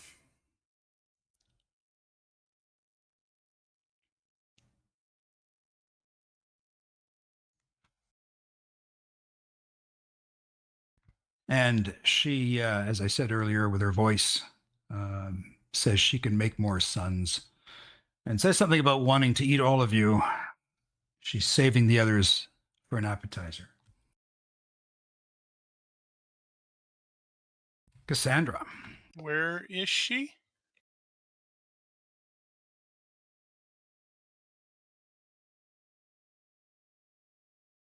Can you see her now? No, you've got them I hidden. don't see any of the enemies. How about now? Yes. Hey, there we go. There she is. Cassandra. All right. Cassandra is going to attempt to fast draw an arrow. All right.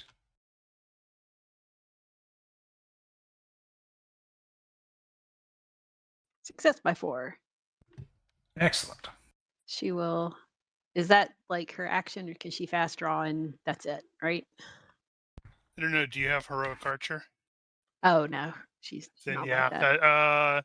she can do step 1 of the ready,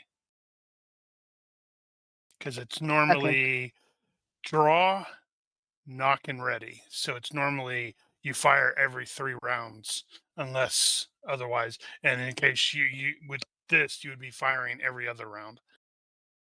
Okay. But with So heroic archer, you can do the -3 bow check to insta ready. Fast draw. If the fast draw is successful, you can fire at -3. no, that is not her. So she is going to fast draw and start to get the ready process started. Okay. Hamlin. Am I still stunned or -4? Nope. I am not. Okay. I'm going to attack Stone Troll Rob 1.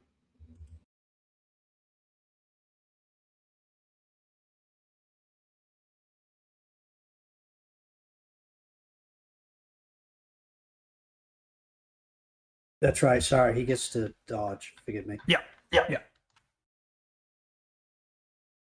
I hope he fails, because that's a really good damage roll. Now he gets the critical. Oh no. So you can burn hope to turn that into a regular success if you wish. I would. Now, I was looking on my character sheet here to try to find where the hope was located. Yeah. So on your character sheet, if you go to the main tab and you go to under secondary characteristics, there's a resources tab.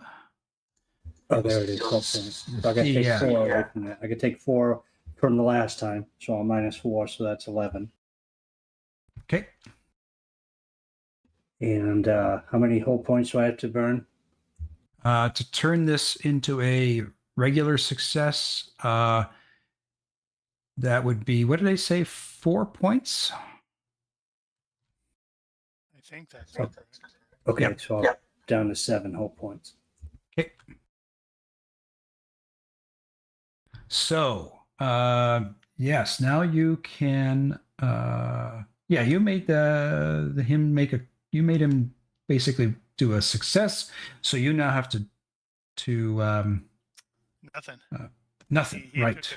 took a swing and the guy dodged it, which is really sucks, because that would be some awesome damage. Oh, that's it, right. Okay, Stone Troll Robber 1 is going to take a swing at Hori.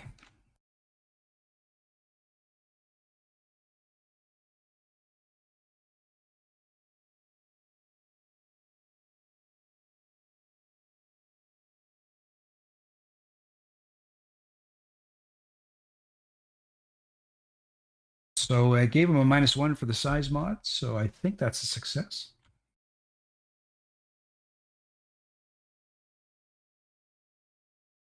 You know what? Actually, I think that's a miss because he took damage from you last time, which would be some shock. Unless they have high pain threshold. Oh, they do. Sorry. So yeah. Okay. Ouch. Are you going to take this?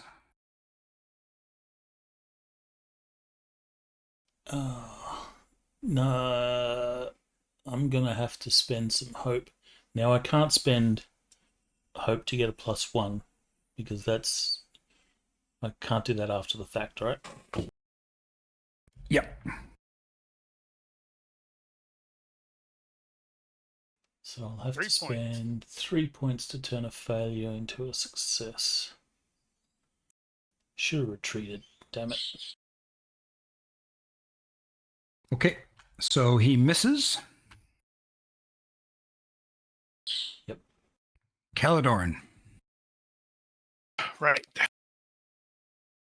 Gotta do What the happens thing. when you get to 0 hope? Oh. I'm not near 0 yet, but I'm getting pretty sad. Okay. Here, I'm just going to drop this for you.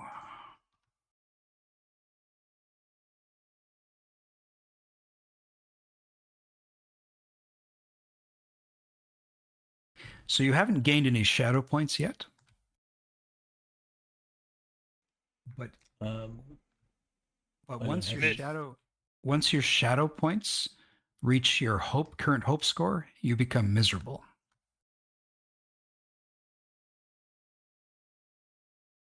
Okay, that was a miss. Yep. And I'm not spending the points because I'm desperately afraid I'm going to need them here in a minute or two. Okay. Hori, over to you. or he's sad.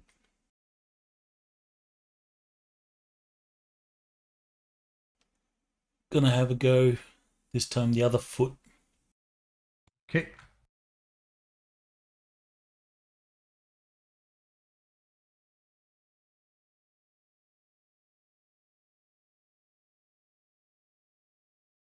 Be nice to me, dice. Yes.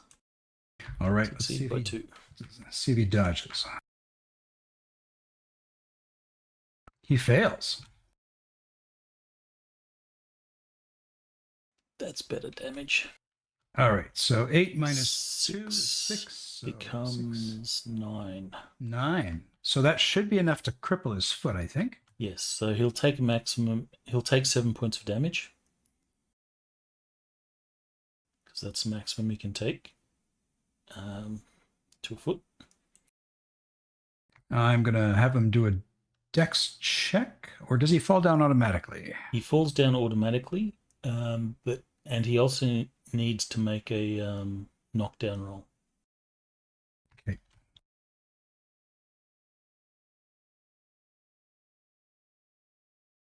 So that would be his knockdown roll.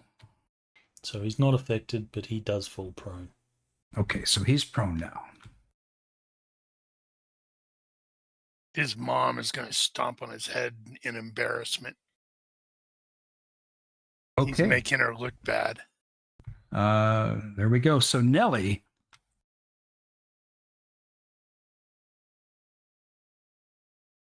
And give me a second here.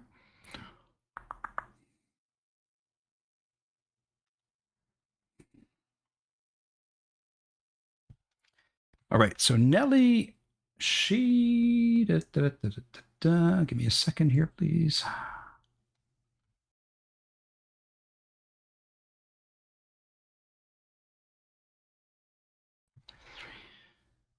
She is generating a mist.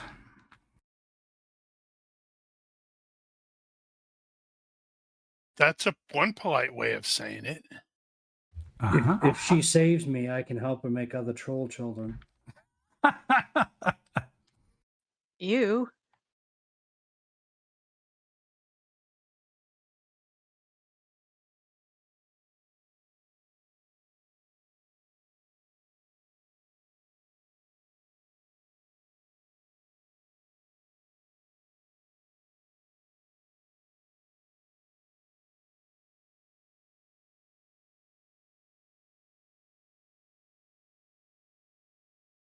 So she generates a mist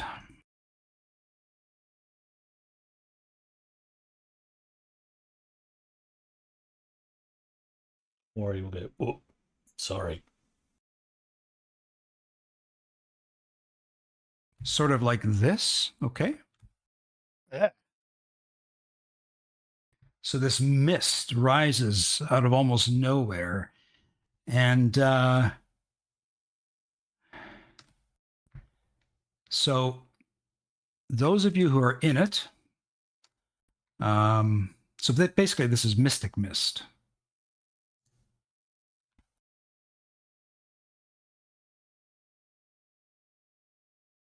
So it's a dense opalescent fog that confuses anyone entering it. Figures more than 2 yards away cannot be seen except by mage sight, and those who were within it when it was cast are immune to its effects. They can sense it as a dim shimmering, but it does not affect their vision or confuse them. Others must roll versus IQ plus magic resistance every second or use mage sight to avoid losing their way and walking in randomly. Can't do that. There's no magic here. So what I'm going to say is, because it's for those who were within it are immune to its effects, so that's not what she's doing, sorry. You can't cast magic. You said there's no magic in this thing. So, I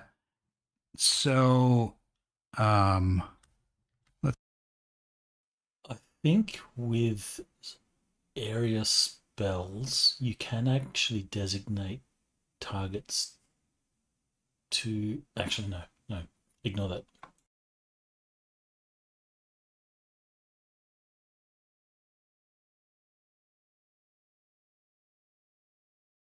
what she's doing is creating this in such a way that it's centering on her. That's what I'm trying to do.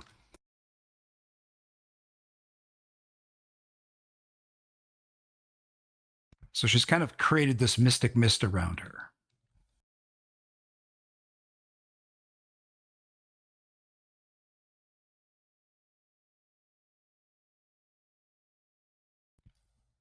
And that's what she does.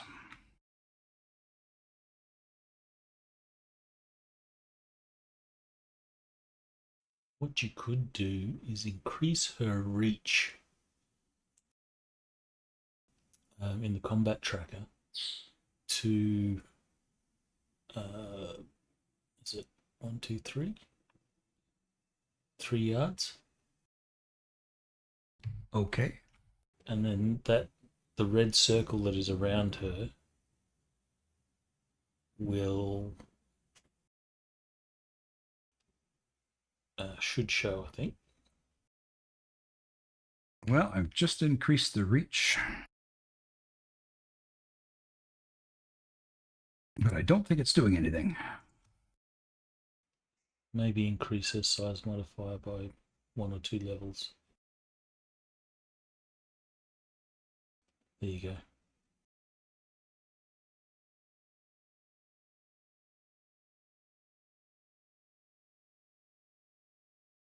That way it'll follow her as you move her. Actually, no, it shouldn't move. No, that's right. So she has cast this like so.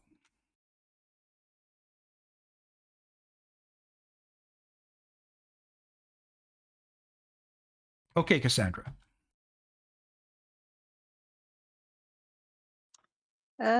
Okay. I'll explain that mechanism after we're done the game. Well, about what just happened. Okay. Well, she can't see in there now, I'm assuming. So she's going to aim at Stone Troll Robber number 1. So that will be her go this round. Okay.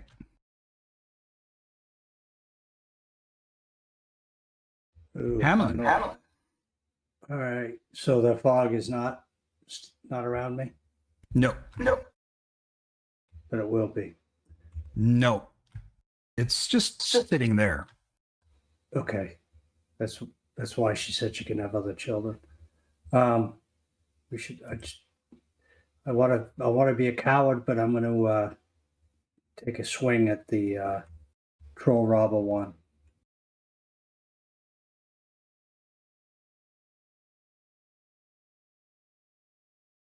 Okay. Let's see if he dodges. Isn't he prone? He's prone. He can still try and defend, can't he? -3, Yeah. I think.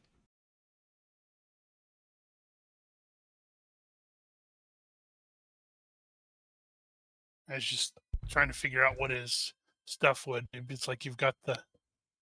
So he fails. Nice hit. Now he doesn't roll as good damage. Yeah, I know, That's right? too bad. I really liked the previous one. Okay, so 6 minus 2 is 4, half of 4, so it's 6 points of damage.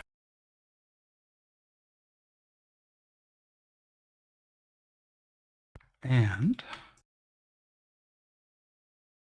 he's still conscious.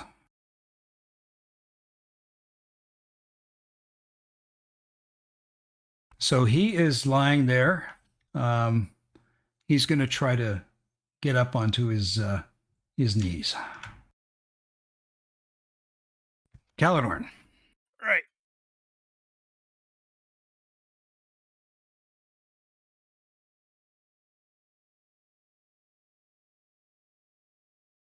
So I cannot see her because of the mist. Is that correct? I believe so. I'm just going to call that back up. So it produces this fog, confusing anyone who enters it. Figures more than 2 yards away cannot be seen except by mage sight. So yeah, you can't see her unless you go into that mist.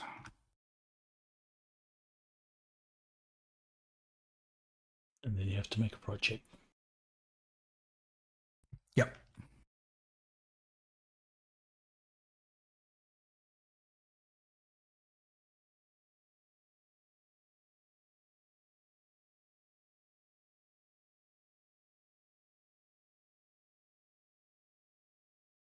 All right. So got a by 3 potential vital strike on the kneeling guy.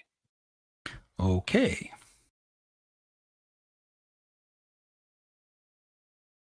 Kneeling, I think, is a -2 to dodge. Correct. Plus all the other stuff he has. Okay, he's failed that. Oof.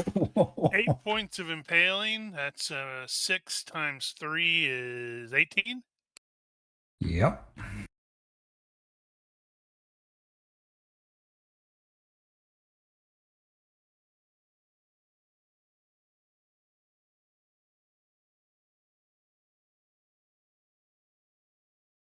I very much want to kill Steel again. And Well, 18 is definitely going to be a major wound, so he'll be at the -5 on the health check. yeah, so But it he looks gets like he's going to succeed. he gets 'cause a it'll plus. be He gets a +3 because of his high pain threshold. But let me check to make sure he doesn't because he's at -1 times health points. So that means he's got to roll to stay alive, right? On his turn. On his turn, right? Okay. But I do believe if he's at -1 hit points, Oh, that did does he affect get to consciousness. -1 hit points from this attack? Yes, he did. Then he does have to make the death roll there and then. No, he's Yep. still alive. But that does affect the His consciousness roll. will be at -1 on his turn. He still would have barely eked out a success. Yeah. So he'd have been Yeah. by 1. Yeah. Okay. Click on the next actor, please. Hori. Yeah. Or he will say, "Now that's better. Now you're my size." And then he eats you. Hori is going to probably telegraph this.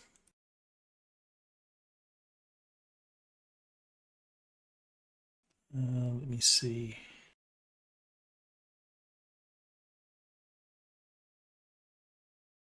Yes. Hori will telegraph it.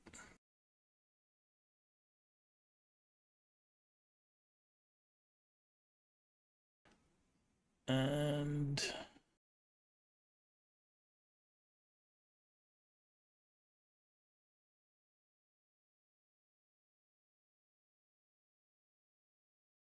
telegraphed is +4. So Right. that is actually a success by 1. Okay. But he will get +2 to defend. All right. So +2, -2, because he's kneeling, which is basically 0. But he still failed.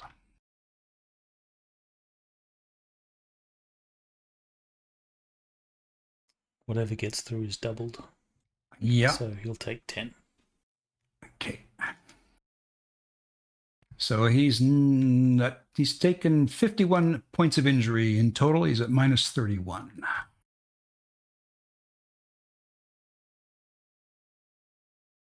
Okay. So you hear Nellie say, "I can make more children."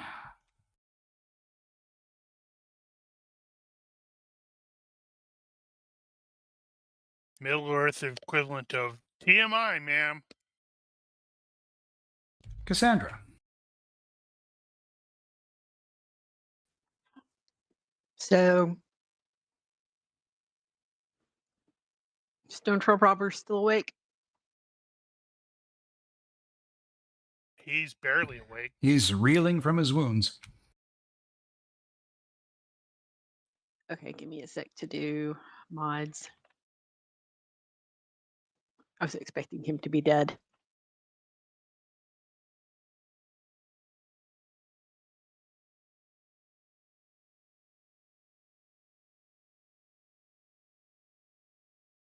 Actually, you know what? We are going to make him dead.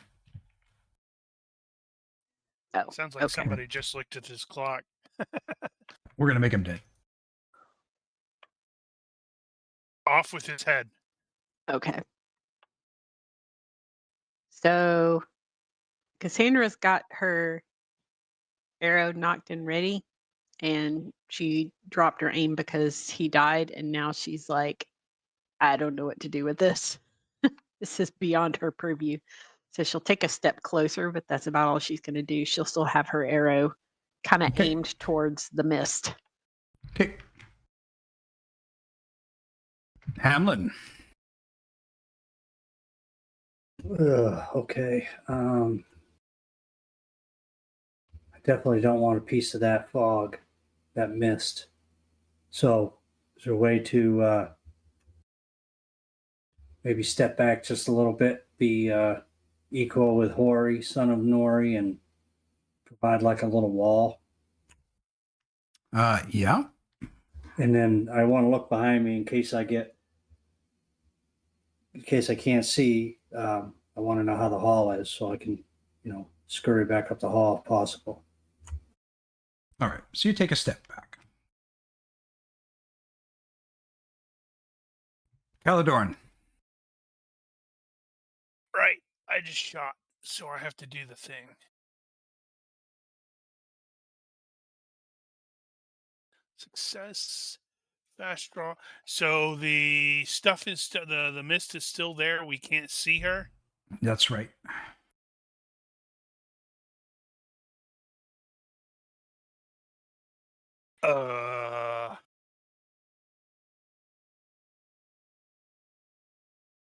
I guess I'm gonna aim at the densest part of the fog. Okay. Operating on the presumption that's where she's at. Not gonna loose yet.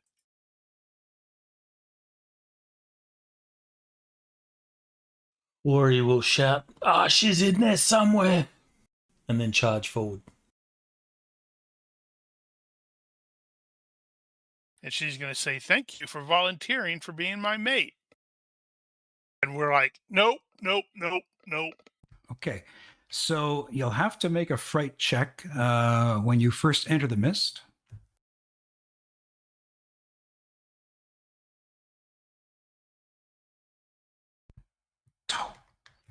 Do you get bonuses for being in combat? +5. Actually, no, the maximum fright check is 14 anyway. Technically, it's 13. All right, I'm going But to you have still to. get the +5. I'm going to have to turn that into a success. He is going to be super miserable, God. isn't he? Well, he hasn't really experienced any shadow points yet, so but he is definitely draining his hope.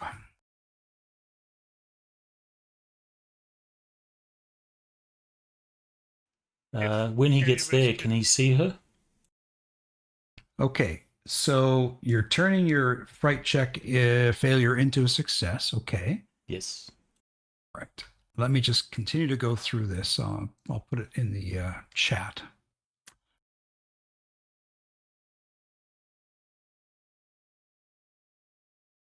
So it produces this fog that confuses anyone into it. Figures more than 2 yards away cannot be seen except by mage sight. All right. Those native in the mist have a +1 to their defense rolls when attacked by interlopers, and interlopers have a -1 to their own defense rolls against natives. Right, so Holy cow, that's long duration. It is. I'm calling shenanigans. You said there was no magic, and this looks like magic to me. It looks like magic, doesn't it? I'm assuming that Hori can see. So Hori can see, and if you're 2 yards away from her, then yes, you can make her out. Then Hori can do a move and attack. Yep. He'll spend the fatigue to make it a heroic charge because he's a miserable hero.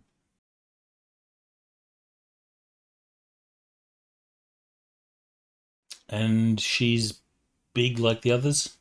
Yes, she is. So Hori's going to go for the legs like he has been. Okay. You need to roll a 3 and take her leg off here, dude. Well, I can spend 6 hope to turn 4 hope to turn a success into a critical success. Now remember how those hope points are regained. He's going to be I got saved. pressed at home.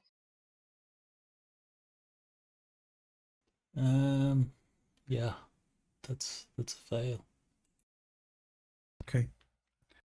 So you are now how close to her? Right next to her. Okay. Nellie is going to try to punch you.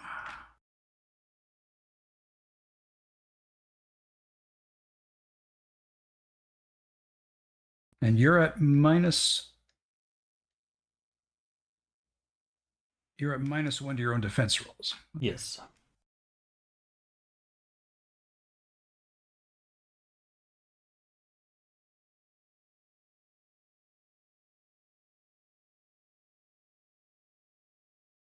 I believe she successfully punches you.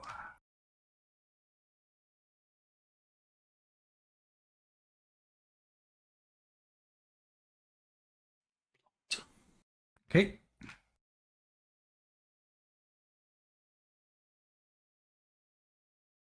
Cassandra, you watched Hori disappear into that mist.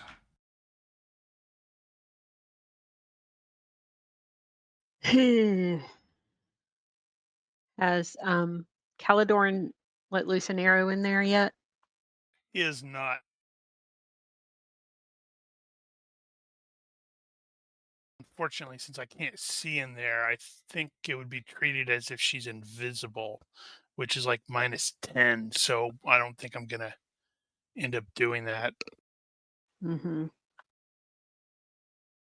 I'm trying to think if there's something we can do to disturb the mist, make it easier to see what's going on in there.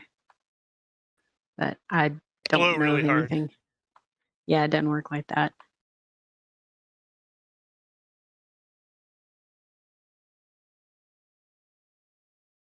All right.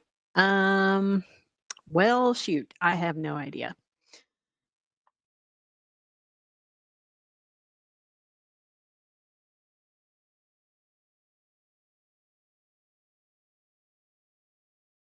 Yeah, I have no idea what to do. So she's just going to hold her arrow and hold her turn. And if she gets a glimpse of something that looks troll-like in there, she'll take a shot at it. Okay. Hamlin. Is there any way that I can try to heal myself quick before doing that nightmare? No, sir. All right. Well, I'm going to go into the fog as well. Okay. Here we go. So now I got to do a fright check? Fright check, yeah. Okay. Give me 1 second. I'm thinking 3E here. You have to forgive me. I'm looking for fright. Okay. Just will. Because the third edition would just be will check, but we're It's the playing same. 4E here. It's just a will check. Capped at 13. Good, I made it. Okay. So you enter the mist. You don't get freaked out. And was that your full move, or are you going to... You've got a move of...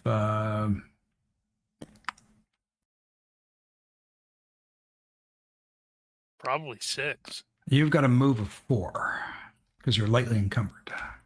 Oh, so that would be the entire movement then. That I would be believe my so. entire turn. Okay. Next. Caladorn. Right. He's like gonna utter an oath of some sort. He's gonna drop his bow and the arrow. It's gonna attempt a fast draw on the sword to draw his short sword.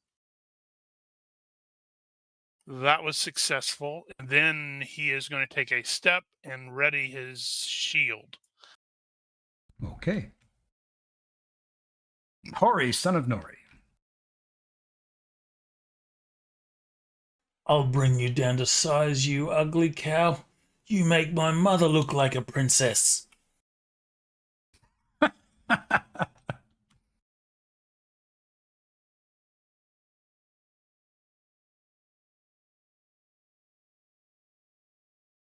Need the troll voice. Seems like I've never had a dwarf before.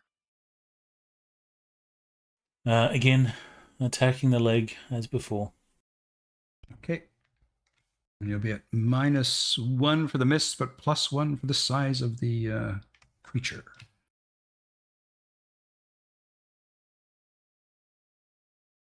What is it with my rolls? I do not know. No wonder I'm miserable. The player's Right. miserable. Oh, gosh. Now you know how I feel. She gets a +1. You can have your dice back. She's a +1 for her defense, but not against her attacks. So she's going to be at -1 to hit you. And Plus size Hori will say, Hamlin, flank her. So she is going to spend some hate. Might as well. So she's going to turn that failure into a success. And she'll spend 3 hate.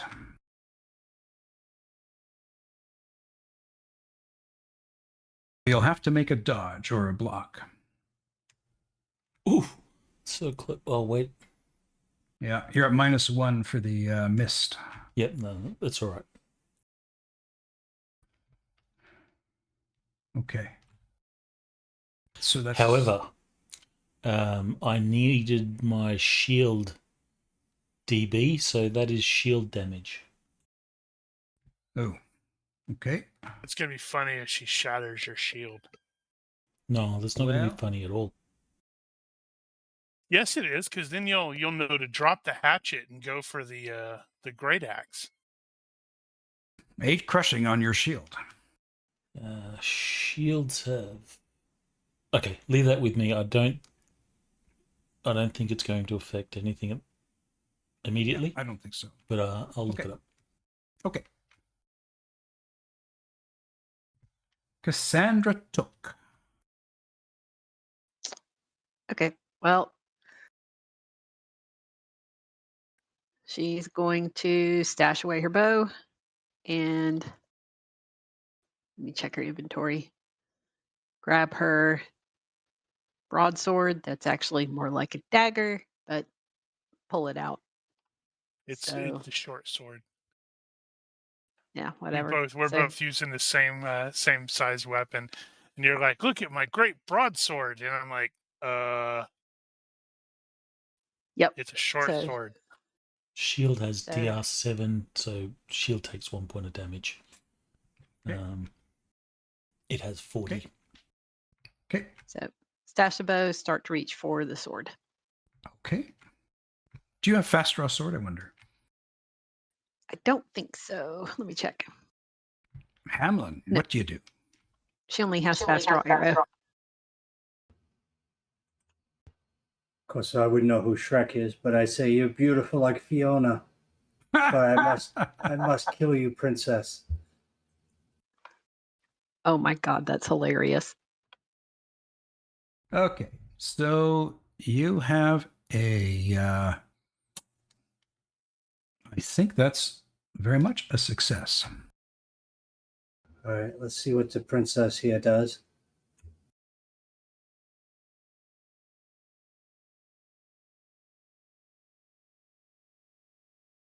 He is going to use some hope or hate, sorry, to turn that into a success. So she'll do 3 more hate.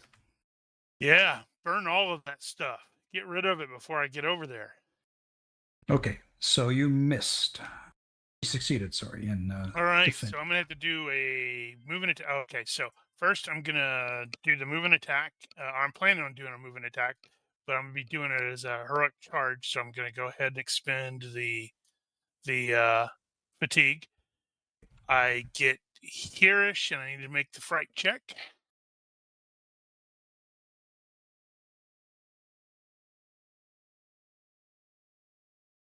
Ooh, I need to spend some points, I guess. That would No, be you can't.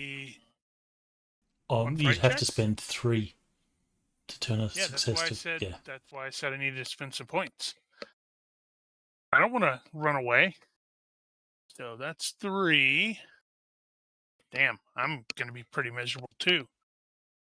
But I have a move of 8, so I can get all the way over here.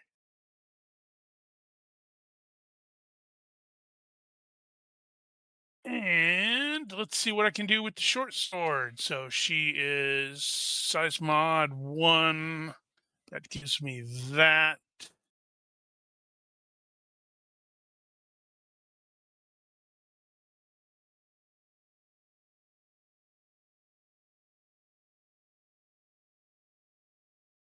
All right, let's see what we can do. Success by 4. That is deceptive 2. She gets a +1 because of the mist. So that would be a Then minus 1.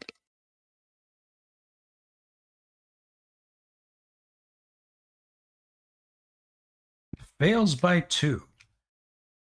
She will use the last of her hate points to Boo. succeed. Boo. Wait. Yay. Hori go. Oh wait, no. Hori goes next. He's got Mel's dice tonight. All right, Hori, what are you going to do? Step around into her side. Gonna spend a fatigue for a mighty blow.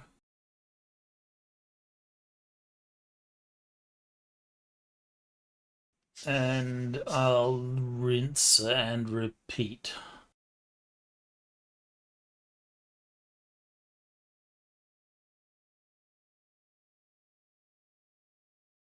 I think we're good there.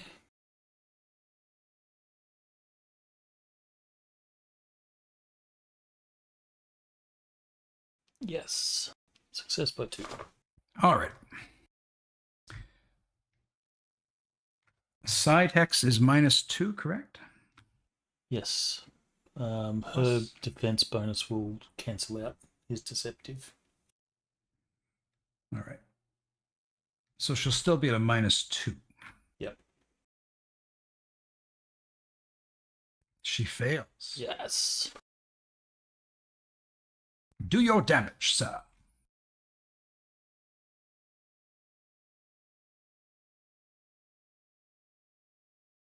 Okay. So 10 -2 is So she'll take 8. 12 cutting. That will be enough to cripple her leg. Yeah. So she'll take a maximum of, assuming she has the same hit points as her. Her hit points are 22. Oh, okay, so 11, 12. So yeah, she took 12 points of damage, and that was just enough to cripple her leg. So that would equally be a major wound, I think, correct? Yes, just over. It's a knockdown roll, so yes.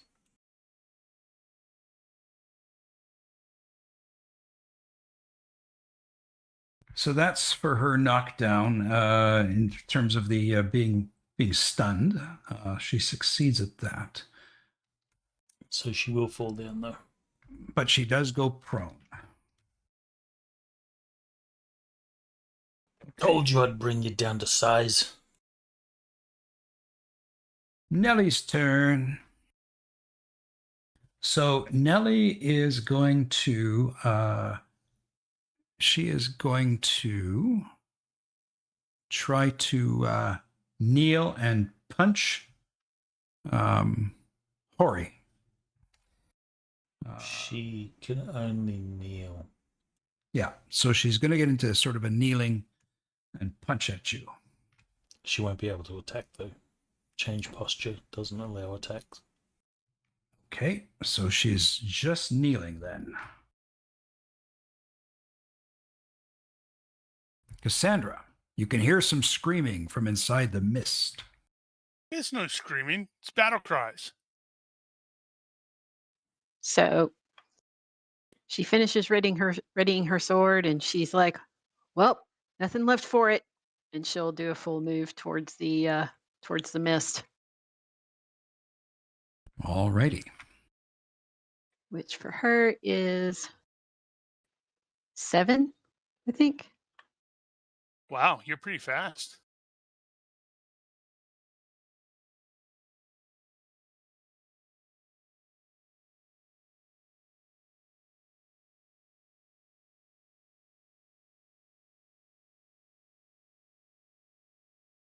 I think she just gets in there. It's kind of hard to see the grid when it lights up.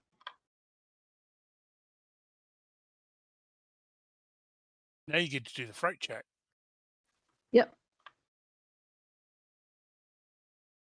Oh, there's a failure. Oh, sorry, I still had all my mods in. It's still a but failure. it's the exact same. So Okay. Spend some hope. I'm gonna. You know what? No, I'm gonna let her have a fright check. We haven't had a good fright result tonight. I'll let the GM have that. Oh, well, excellent. Alrighty. Fright table. For just the fright check table. Yeah, just the basic fright check table. It's not bad. So she walks in, is like, Huh? ah, and stunned. Okay. So she'll, I guess, miss the next round. Stepped in there and said, "What is that smell?" Oh, Pretty much. Hamlet. Where she's on her knees, it's her face area. Would that be considered a regular target if I try to cut her face? Oh, I don't think so. I think you'd still be at your minus. It'd be -5 to hit the face, Yeah. then With a +1 for size modifier. Yeah. So -4. Okay, I'm just going to make a standard attack.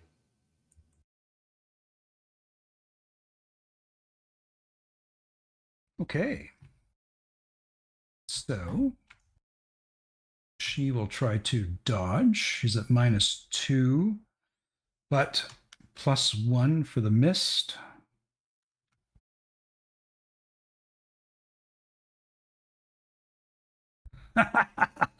Nice. She Oh, can't. wow. my. She's She flat on her can't. butt now. She can't do anything. She's wasted all her hate points, so she falls right back down. Roll your damage. Come on, ice cream. Well, that's pretty good. Not bad. So that was just to the torso, was it? Yes. Okay.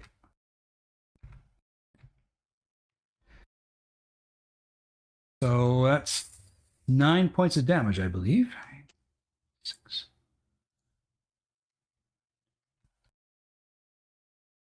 All right. So she's at 1/3 her hit points. Caladorn.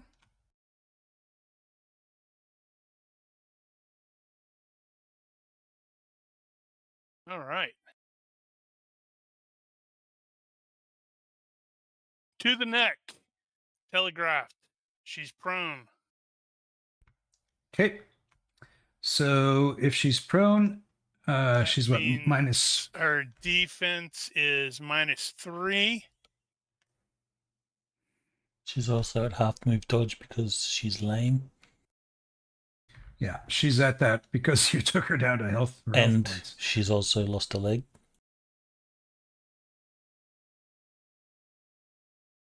Okay, damage.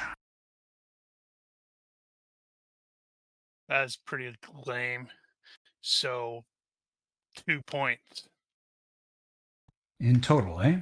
Yeah, because it's -2 DR doubled. I guess you because get to it's in roll the on the neck. neck table. That's true. Hold on. So sad. Okay. But hey, any damage is damage. So she does not fall unconscious. All right. Hori's going to do another mighty blow. Okay. He's going all in. Damn, I wish I had thought of the mighty blow. I could have done that too. And he's going to try and embed this hatchet into her skull and end her. Okay. I'll just roll the attack to see if it matters and then apply mods after. Sure. Okay, so skulls -5. No, that's not going to matter. So that'll hit regardless of mods. Okay. She will get +2 to defend due to mighty blow. But minus Oh, sorry, 3 not mighty for blow. Telegraph. telegraph. But -3 for being prone. Yep.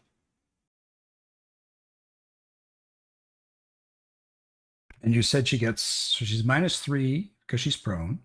She's at +1 because of the mist. That puts her to -2. And you're saying she gets a +2 because it It's was. telegraphed. Okay. And then there's the potential that I'm in a side X, but That doesn't matter. She's not going to dodge that. all right, need She's big totally damage. thinking, maybe I won't be able to have more kids. Nice. That's a pretty Nice. nice damage. So that was to the head, That was to the skull. to the skull. So So that's DR4 is 9. Is it 4? Yeah, because she's got 2 DR. So Right, that's right. 9 times 4, so 30. 36. Ouch. She's at 59 injury points, so -37 is her health points right now. So a death roll at least. I think we are now in just the moot point of mere arithmetic and chance. Yeah, we're Rodney Kinging her. Okay, so you smash her skull open. All this black ichor just bursts up and into the air, and you hear this horrible scream cackle as she dies under your hatchet, and the mist fades away.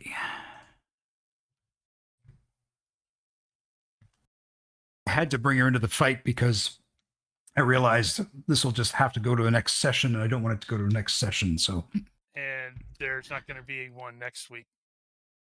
So there we are. We will simply wrap this up with a couple of things, which we're going to have to do after this game. I'll make notes of it. We're going to have to make you all do some shadow tests to see how much shadow you're affected by for the, first of all, attacks by the enemy, as well as witnessing such devilry, this sorcery that you experienced with the Mystic Mist. But you will easily save Diarmoc's family, as well as receive the reward that you found when you discovered Nellie's lair. And we can, that reward was the little girl we got to save. And that will all be things and the friends we made along the way. That we can do when I do the next adventure, assuming you guys want to keep playing. Should we not do the shadow points online, or whatever roles we need to? Yeah, we'll do that all online. I think we'll just pick that up in another session before we start the next adventure. And let me, we're just gonna pick that up when we do the next adventure. Okay, what do we got here? I need my outro. All right, here's the outro. So if you're watching this, thank you. And if you have questions, corrections, suggestions, feel free to leave a comment here or find us on Discord. Or Please consider liking and subscribing to our YouTube and Twitch channels. And thank you for watching. Olympus out. Goodbye. Good night.